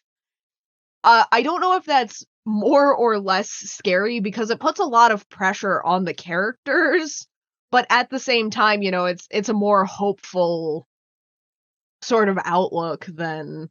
It just struck me as very different tonally, I guess. Yeah. I did read also, Kat, that when they were making this movie, they never once referred to them as zombies. Because it seems like a very different kind of beast, I guess. Yeah, they referred to them as the conversationalists. Right. Oh, fuck. Which I don't know if I like that anymore. And in the movie, I don't think they're referred to at all. Other than they're just called sick or whatever. Yeah. Oh, this was a novel? That was also something I learned today, was that it was a novel. Oh, but damn. Which I'd be interested to read. I'd be interested to talk to the writer and the director of this. Like that's really how much I like, because I want to kind of like, I'm super interested in that old like shoot theater, masterpiece theater, whatever they called them back in the day, on the radios and stuff. Like all that stuff really, really interests me. I do enjoy like learning about it, hearing about it, even listening to some of it is really good. And that was back in the day, dude. There was no fucking YouTube and Twitch and all these other things and platforms like this. Even like there was just radio, and they had people on there, and they really had to work with their sound effects, which a lot of them were homemade, and you had to use your voice inflection, get really creative to capture people's minds and kind of make them better. And I got a lot of granted, for their budget, they probably didn't have much of a choice, but still, like that was an aspect of this. And like, I'm very curious if that was intentional with that older style radio stuff in mind with this. Yeah, it may have been. I hope so. I'm gonna get this guy on here one day, Rob, and tell him you didn't like his movie. All right. You don't give a fuck, huh? I mean, it looks good for the budget. The performances are good. That's what I got for this movie. I feel like there were a lot of opportunities that they squandered. That is something really interesting, looking at my tastes and looking at Pontypool, because just that's the biggest sin that a movie can commit for me, is like just not living up to that potential. We've talked about movies on here before that I've hated because they had such a good premise that they just did not live up to. And I kind of forgive Pontypool for it. I don't know if it's because I like the premise so much that I was thinking about it for so long afterward. I don't know if it's because it did kind of add that level of realism that everything was so chaotic at the end, but even though it frustrates me, I kind of have to forgive it. You have to, man. I don't know. With the budget in mind and everything else, I don't know how you don't forgive this movie. I don't get it. Because I think the complaints that I have aren't budgetary problems. What would you like it for them to have expanded on, Rob? I think there are story problems. Not even necessarily problems as so much as just not taking opportunities that they had. And, you know, the score was also a problem, and I don't find that to be budgetary. You're right. You're right about that. Score, that's on them. Yes, you're right. That's bad judgment and bad placement, all that stuff. But I think the idea of this virus that they came up with is extremely fascinating, and the fact that they didn't explore it more is a huge missed opportunity.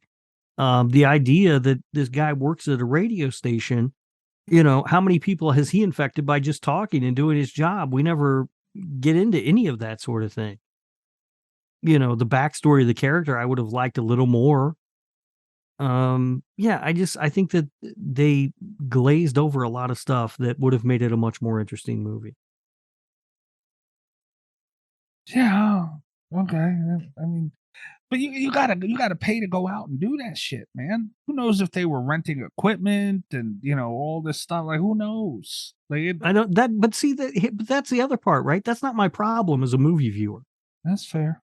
It's not my responsibility. My only responsibility is to sit down and watch your movie. And you had a tough time doing that. Yeah. But then judge it based on what you have given me as a movie. That's fair. It is. It's very fair, but at the same time, it's kind of not. Because like I don't know, man. It's like when a bench player comes off the bench for like basketball or something, or even in hockey. Like, what about hockey? Like, this kid comes off the bench and scores like 2 goals in the game. He's filling in for somebody. Like, yeah, that would be cool for like a mainstream hockey player. Like, oh, he did that. But when somebody you're not expecting to do it does it, it's like so much bigger of a deal. And for $15,000, bro, like that is insanely impressive. Nah, I don't conflate the two. Two very different things to me. I think they're kind of similar. If a big budget whatever movie goes and makes like whatever the hell they made on like a $20 million movie, like they should make a good movie.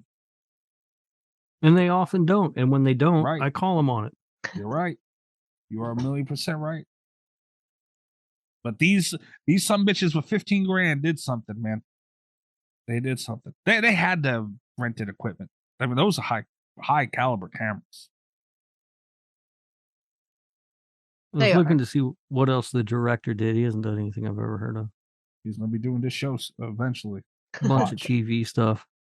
He's done a ton of shit. Just nothing I've heard of. Oh, I watched Creeped Out. I've never heard of it. It's Canadian, isn't it?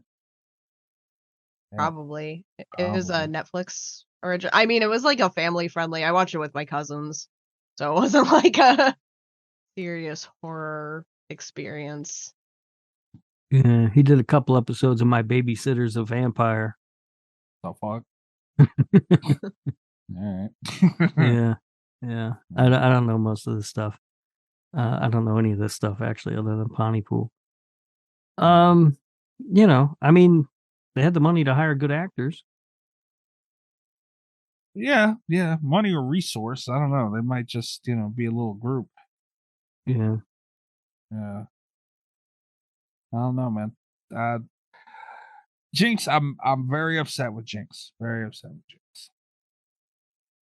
Why? Because he made you like another He Canadian gave you movie. a movie you liked. It's just Canadian. He made me like a Canadian movie.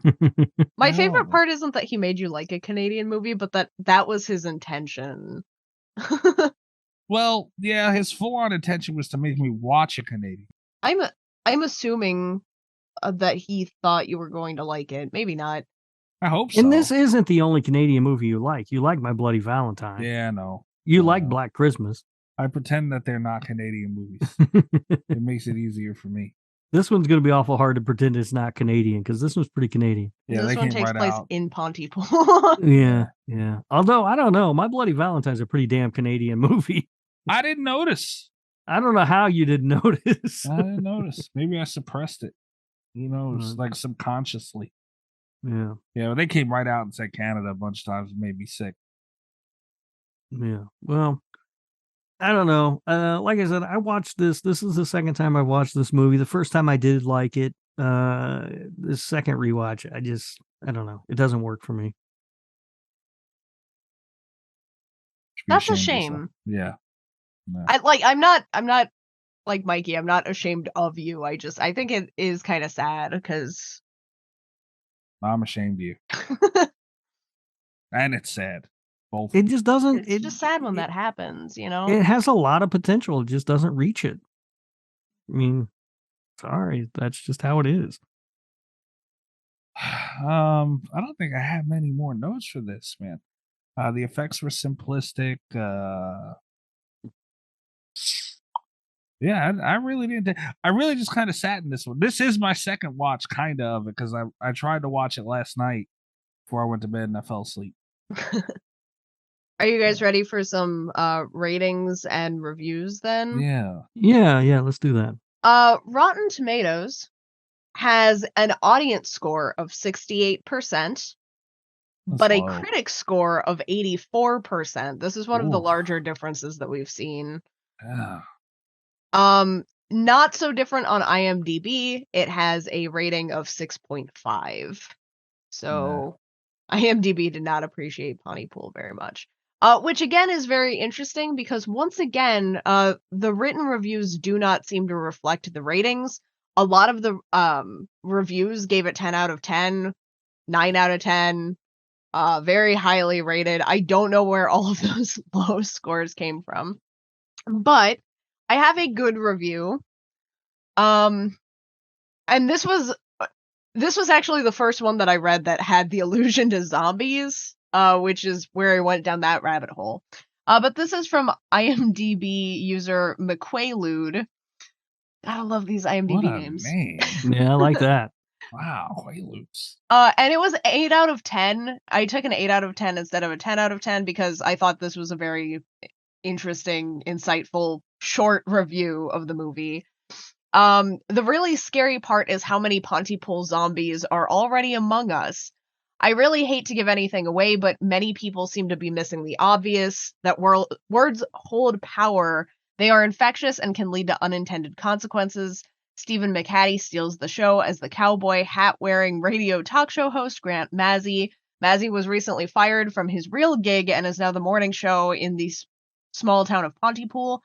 Between reports of school closings and traffic reports, Mazzy tries to provoke his audience with charged language, but Mazzy is about to learn that words have consequences. First, he offends his producer, and a casual joke turns out not to be funny when it hits too close to home. Then reports of mob violence start flooding the station. As the bloodshed escalates and threatens Mazzy and his morning crew, they slowly learn the true nature of the threat and the power of their own words. Pontypool holds relevant lessons for all of us. There is some blood and mild gore, but the really scary part is how many Pontypool-type zombies are already among us. And I thought this one was really interesting because it draws a lot of social parallels. Mm-hmm. I think that movie sounds really interesting. I wish I had watched it. That's kind of where I landed on it.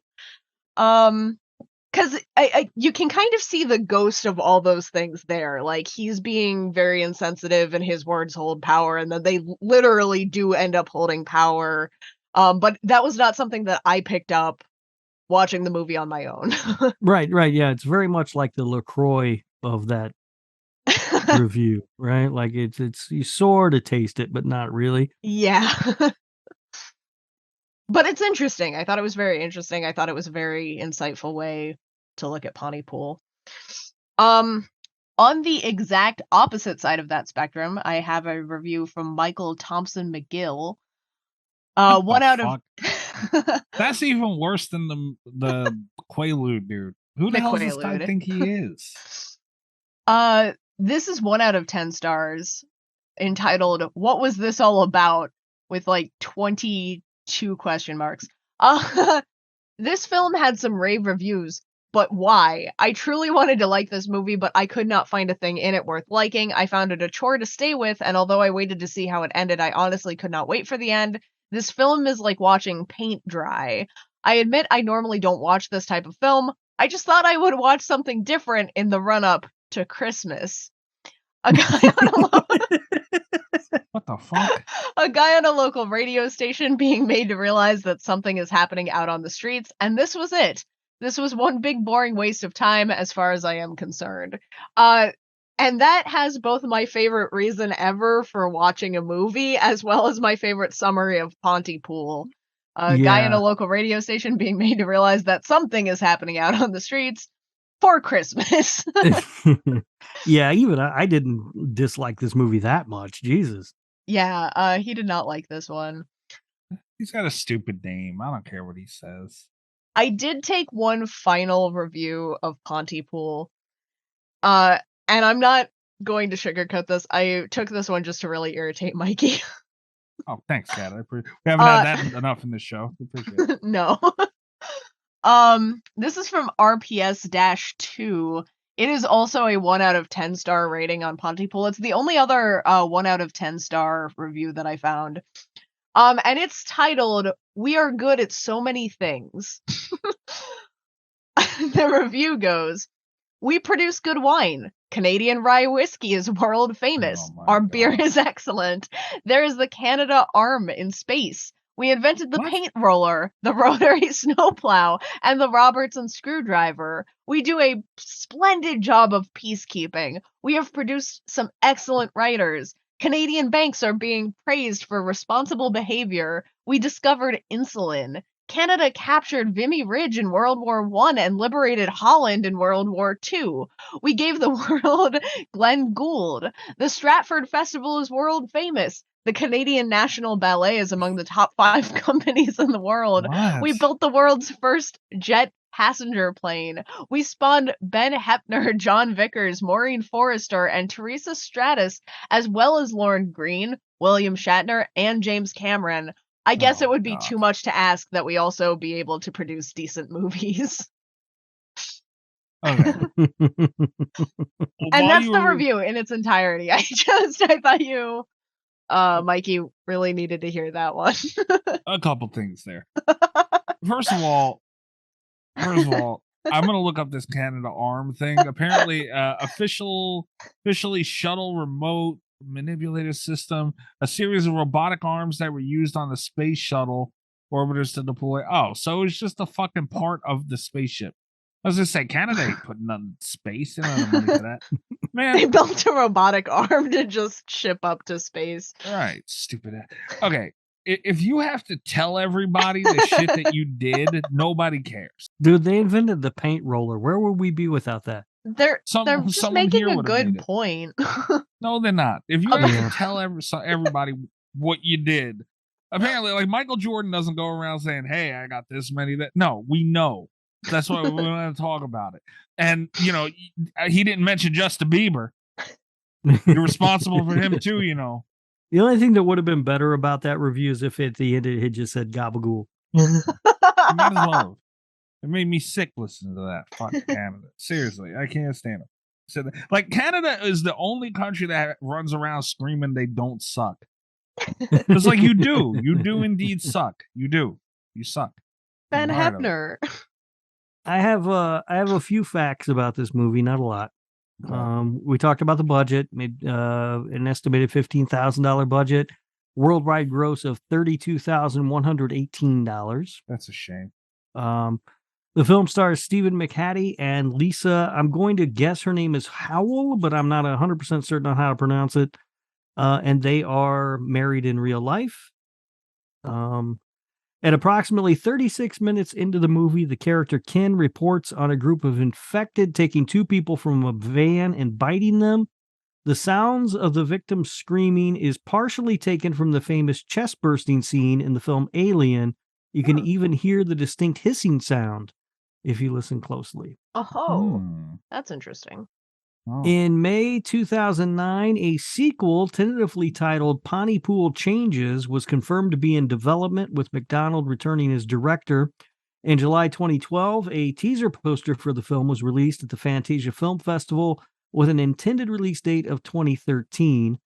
In April 2018, McDonald and the writer Burgess revealed that their film Dreamland, which ultimately saw release in 2019, would be a spin-off of Pontypool, serving as a sequel to the film's post-credit non-sequitur scene with McHattie and Howell. Oh, I can't believe we didn't reprising the talk about roles. that scene. Yeah, it was weird.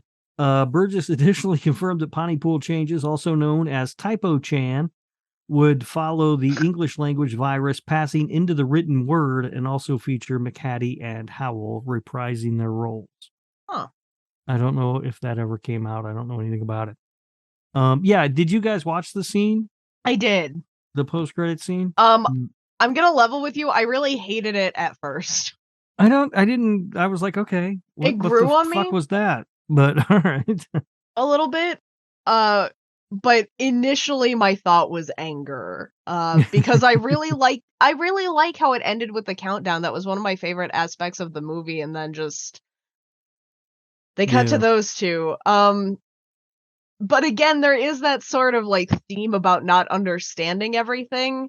And then there is also the possible idea that those two died and are saying their farewells as they ascend into like whatever Dreamland was supposed to be. So I've forgiven it a little bit, but initially I just kind of blocked out the post-credit scene because it was not my favorite. Yeah. And lastly, about Pontypool itself, it's an unincorporated village within the southernmost part of the amalgamated city of Kawartha Lakes, Ontario. It has a grocery store, convenience store, LCBO, which is like a liquor store, Chinese restaurant, gas station, pharmacy, community center, church, and a post office. Whoa. Damn. There you go. They're living the good there's life also a in baseball Pontypool. field and a public park. Wow. And the town used to be an old Jewish vacation spot with a big campground on the big pond on the outskirts of town. So there you go. Now you know more than you ever wanted to about Pontypool. I sure do. Yeah, I don't give a shit about actual Pontypool. It's in Canada, so I don't care. Okay, they probably put gravy on their fries and stuff. Dude, poutine is so good. Stop defending Canada. You never stand beside me with anything that I object to. Because ever. the stuff you object to is ridiculous. No, it's not. I like Canada, man. They got poutine and hockey. I'm down. Poutine and hockey. But I don't like hockey, and I wouldn't put gravy on fries either. So it's good, dude. Yeah, man. I don't know what your deal is with this. I don't get it. Well, how often do movies get like a like a low budget movie where people say, "Hey, let's put some money behind this and remake it"? Like, I don't think that happens very often. Like, I would like to see what could be done with this if they kind of. But see, it's hard to maybe just extend it. Like, take parts of this movie and then like you go back and film stuff to add. Maybe to expand on the story a little bit. Get some more shots of outside what's going on. Would make it even better. That's all it was missing, and I truly believe it was just money. So, Portnoy's. I get the old sheet up. The list where I'm right and you guys are wrong. Portnoy's. By the way, Kat, did you watch Prince of Darkness at all, or I did watch Prince of Darkness. Do you have a Portnoy for the record? Let me pull up my notes real fast. I'm pretty sure I wrote one down. I don't have any shark doodles on it. Where did I put? Because I didn't take any notes for Pontypool. I don't have it next to me. That's funny. My little notebook. Oh my god. All right. So do you want to get? We'll give hours while she's looking for that. Then Rob. Yeah. Both from at the end. All right. Do you want to go first? Yeah.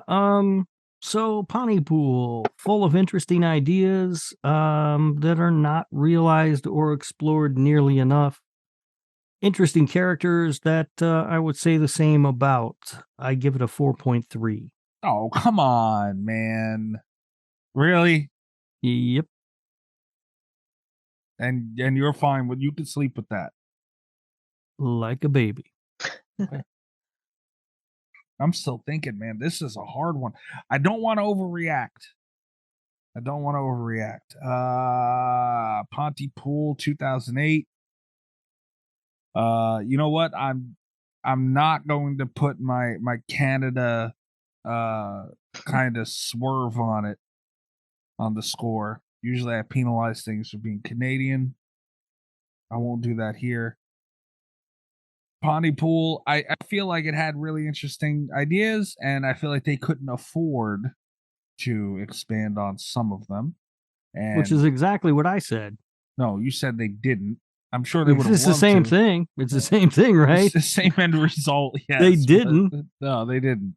But I feel like they would have liked to, but they couldn't due to financial reasons. $15,000 budget. What they pulled off is phenomenal. I'm gonna give it a 7.5. Right at approved. You have overreacted, my friend. And I was gonna say you didn't overreact. You're okay. I know. Thank you, Kat. I was gonna say 7.3, but then I was leaning 7.4, and I said 7.5 because I would like our approved movies are usually the big ones. I would like a nice little low budget movie to slide in under the radar, and we got that in there. So 7.5 there. We could have had Prince of Darkness. We could have had Kiss Meets Phantom of the Park. Oh, fuck me. No. No. Over my dead body with Kiss Meets whatever the hell /radio approved. Gave that a 0. I should have given it a -0.01. Shitty movie. Kat, what are we doing over there? So my score for Prince of Darkness last week, it was a 6.7. I did not like it as much on the rewatch as I remember liking it years ago when I saw it for the first time, but it did some things really well. My score for Pontypool, unsurprisingly, I'm coming out on the top score for this one. I'm giving it a 7.9. So here's the thing. I think in concept, it's a 10 out of 10, and I don't think the execution was that bad. The execution brings it down a lot. I had some pet peeves.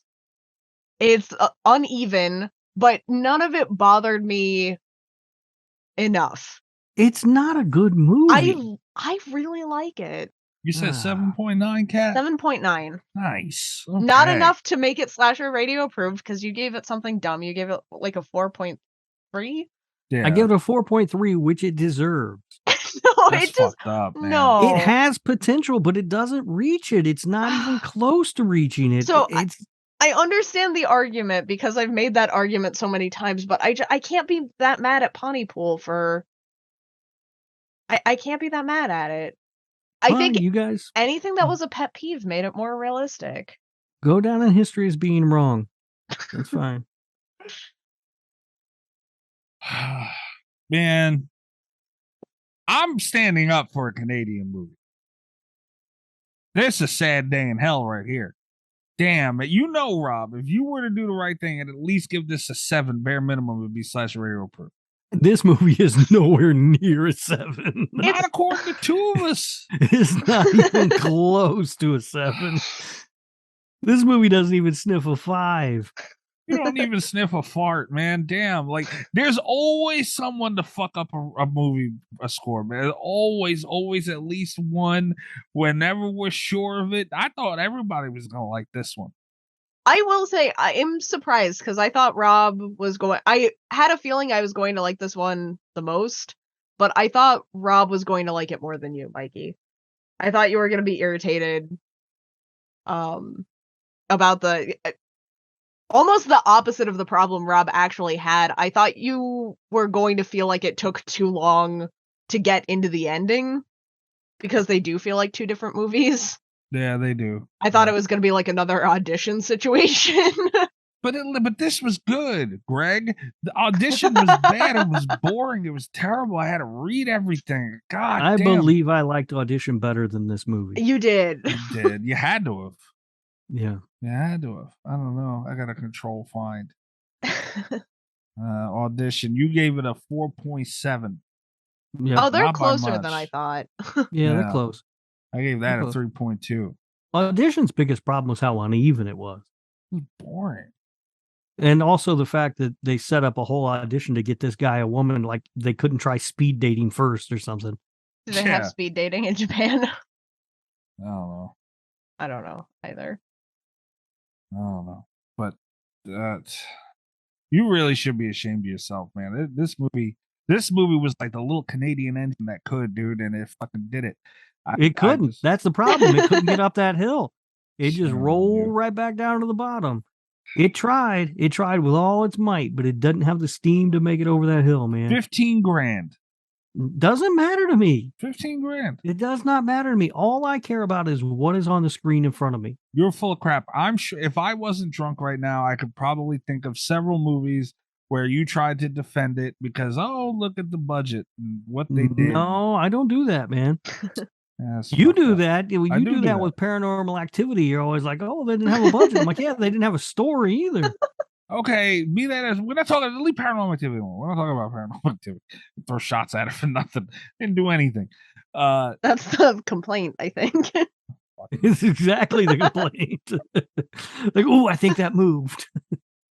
You know, Rewind it. Let's see if that moved. I really should have picked a Paranormal Activity movie for my birthday pick. I really should. You should have, because you would have watched it. Rob, if I would have pulled like Paranormal Activity 1, 2, or 3, would I still have gotten Kiss Meets the Whatever? Yes. Oh, all right. Yeah, I probably should have did it.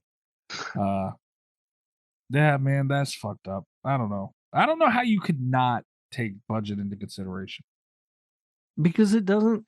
I only care about what's on the screen. You have made a movie, you've released it to the world and said, this is my movie. And that's what I'm watching. You're like one of the judges on Cutthroat Kitchen. You ever see Cutthroat Kitchen? No. A phenomenal show. Whoa, It's like whoa. Mr. Reality Show over there has seen Cutthroat I've never Kitchen. even heard of that. and he's turning his nose at it too. Yeah, I don't watch you this. sounded so indignant. I don't, because I don't watch cooking shows. This is a good one. They give you like these ridiculous things that you have to do while cooking. Like you go in, you get, a short period of time to grab all the shit you need, you go back, and then it's like auctions where you can switch everybody's pasta with like pasta that's glued onto like a fucking construction paper, like a child's art project. They have to scrape it all off, or you have to cook through a fucking hose and shit. It was crazy.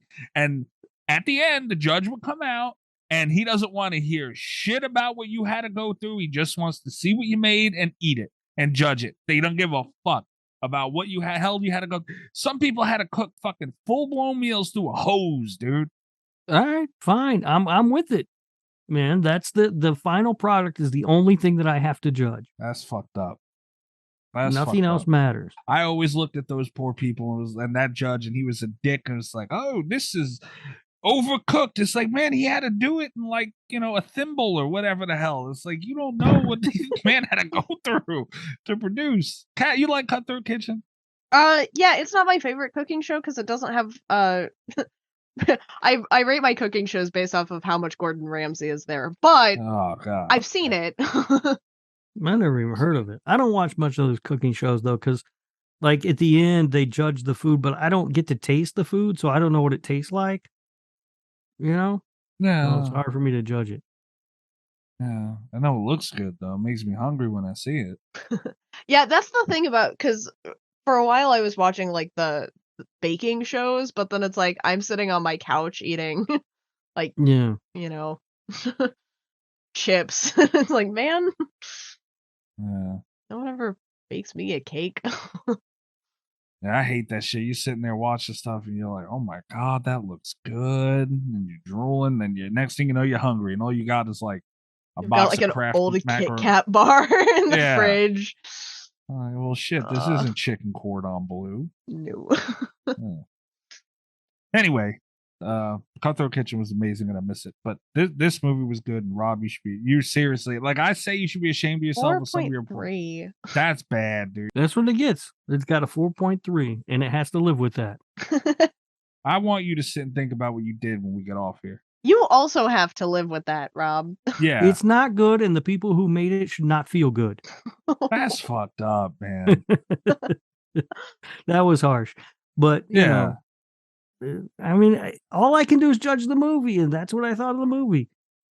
You gave, where is it? You gave Kiss Meets the whatever, a 6.1. Because that movie was fun as shit. No, you gave that movie, nobody in that movie could act. Not one fucking person. The cameraman probably couldn't even hold a camera. And you gave that thing a 6.1. All of that could be true, and they still made a masterpiece. You've besmirched the Portnoys forever. That's a good movie. That movie is fun as hell. The effects looking good. Okay, for another point of reference, you also gave Prowler a 6.1, and that movie was not fun as hell. I like Prowler. Prowler's a good movie. You guys are out of your mind. No.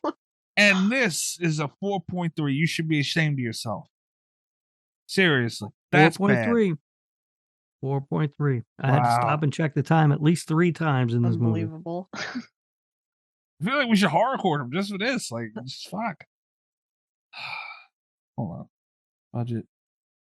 Prowler had $1 million budget in the 80s, man. I don't care. So I put budgets on the Portnoy sheet. Just go through all 60-something lines. Budgets on there. All right. Well, Jinx. I want you to know, Jinx, as far as I'm concerned, this is not a Canadian movie. It takes place in Pontypool, Canada. No, I'm blocking it out. That's not true. It doesn't exist to me. There's Pontypool, Milwaukee. And that's where the movie took place, and this is a Milwaukee movie. Jinx, thank you for a very good pick. Yeah, thanks. See, Jinx comes with some good shit. And patrons, thank you for giving us a good pick, even if Rob is being mean about it. I'm not being mean about it. I expected the movie to, reach its potential, and it didn't. It's tough love is what it is. Also, not all the patrons gave good picks. I would not like to thank Chris for his pick. Was Chris Tetsuo? Yeah. It's fine. No. It is not fine. No, it's all right. I do not thank Chris for his pick. I don't know what Greg picked. I don't never seen Contracted, but I don't want to thank him either just in case because it's Greg. And I don't know if I could trust Nesto. Nesto's trying to fuck Rob, and me and Kat are going to be a casualty in that one. I don't even know why. Nesto is such a nice guy. Heart of gold on that one.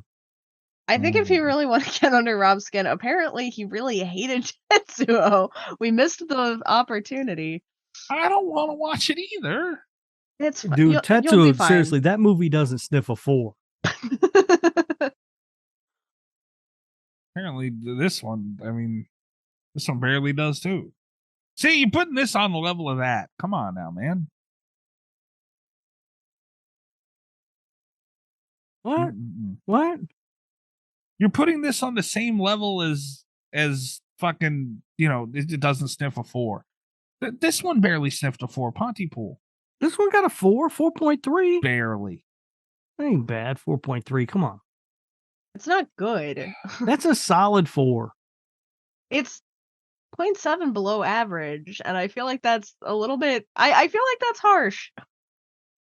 I felt like the movie was below average.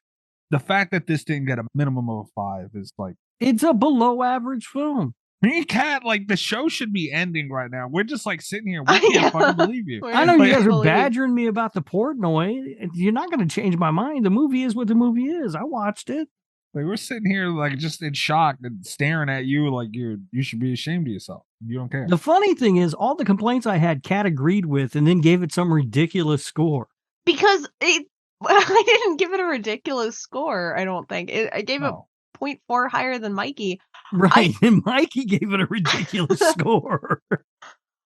I think all of the complaints that you had that I agreed with made it more realistic. I think that's what it would be like trying to figure out a mystery when you're locked in to that radio station. So you think that the think score it's swells up at inappropriate times when you're trying to figure out a mystery? Yes. When you're in a radio station, absolutely. I'd be pressing buttons too. That's what would have made Pontypool perfect, is if the score could have been explained by someone that was just accidentally hitting buttons at the worst possible time. I'd like to point out I'm the only one here with real life radio experience. Just saying, I'm sort of an authority on this movie. And it's a 4.3. It's nothing to do with the authority on the movie. Trying to bring some veracity to your damn shitty score. Well, that's a Patreon pick. I still can't believe it.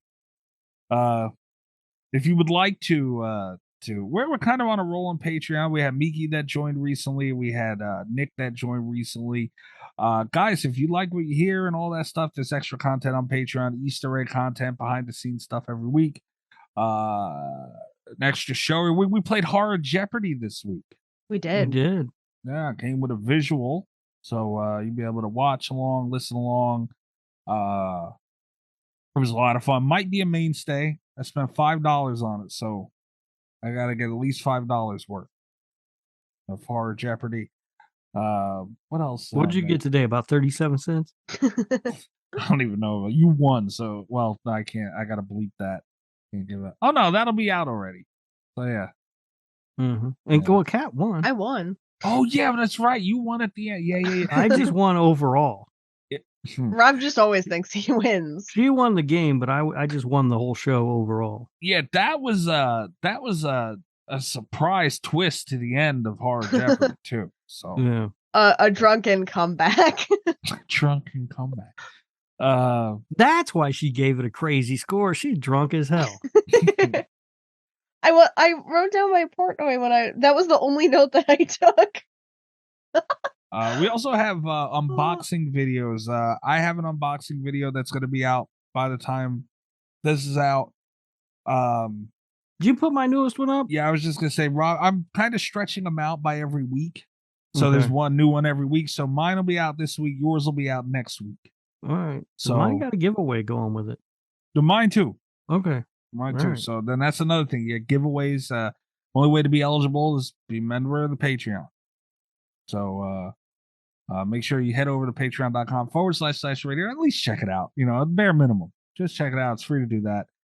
You get extra content and you win free shit sometimes. So head over there, /radio.com. You can check out all of our articles, episodes, interviews. And you can check me out at Mikey's Dead. Rob, what are you checking you out? I'm on Twitter at Radio Rob123, and you can catch This Horror Life wherever you are listening to Slasher Radio. Yeah, This Horror Life where he does not say free. Where I made see, now you're doing more work for yourself also. I might as well at this point. This episode's gone to shit. Rob ruined it. But yeah, listen to This Horror Life. I made Rob read a book. What? Really? Okay, he'd already read the book, but I tricked him into joining a book club. Joined the book club? Yeah, it goes great. Oh. What the fuck did you do that for? I don't know how it happened. You just wake up and you remember the book club now? Pretty much, yeah. Pretty much, yeah. That's exactly how it happened. And you'll be able to hear that episode as soon as I get it edited and out. But you know what's hysterical? Like some people drug people and take their kidney or you wake up and your butt hurts. Like you never know what people will do to you when they drug you when you're asleep. Cat makes you join a book club. Yeah. Holy shit. Did you hear anything about the mascot thing, Rob? No, I forgot where we left off with that. You said that there was a form or something that had to be submitted. There's a whole proposal thing. It's a mess. It's a mess. So what are we doing with the proposal? It's a mess. We got to write up a thing. You need a petition. We're gonna start one. Faster on this. I'll start one. You keep dicking me around. I'm gonna have to start one. All right, we'll start what you need. Right. The panel of judges aren't gonna like that. I'm clearly not taking this seriously. Yeah, that's the problem. You can I can make a whole little outfit and hold one of the signs and spin it around, and you just won't let this happen. Okay. That sounds horrifying. Sounds fun. Imagine me outside your window while you're recording something. With, I could have a tail and everything, man. Speaking of tails, Cat, where are they finding you? You can find my Twitter at cat_velour, VOLEUR. You can also check out my website, catvelour.com. We'll be back next week. Good night from Slasher Radio. All the best of Slasher Radio podcast.